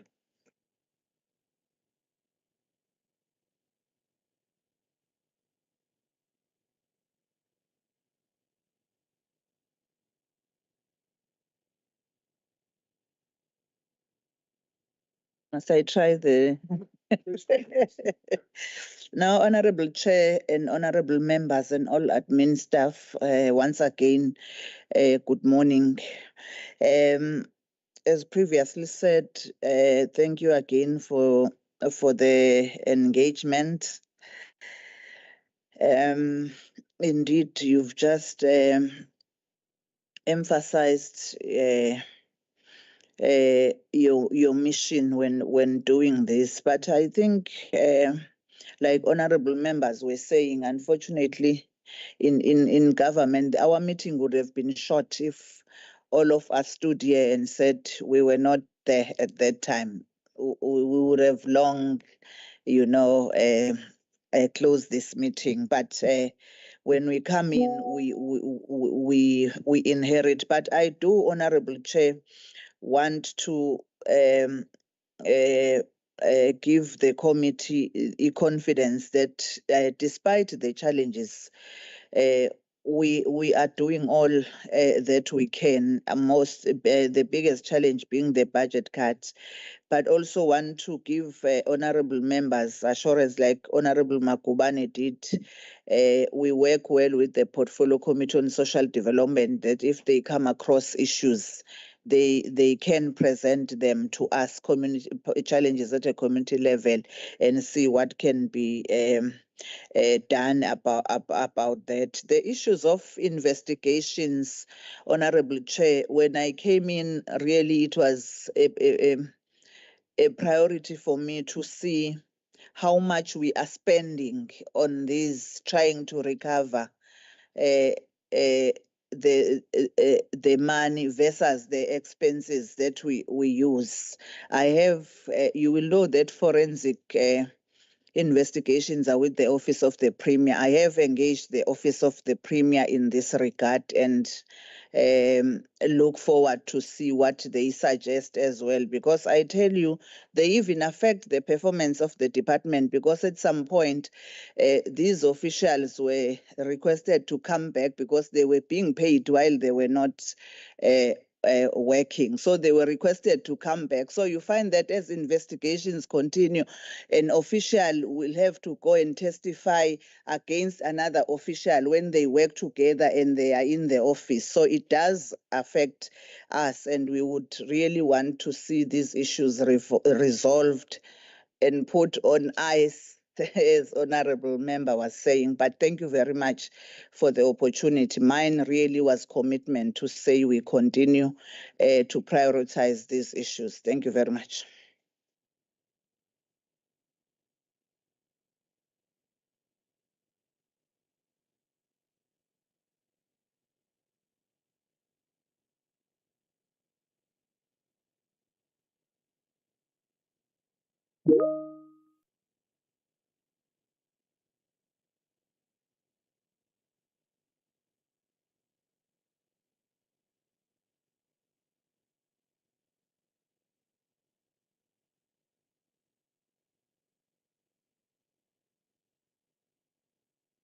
When you get the guys to just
you.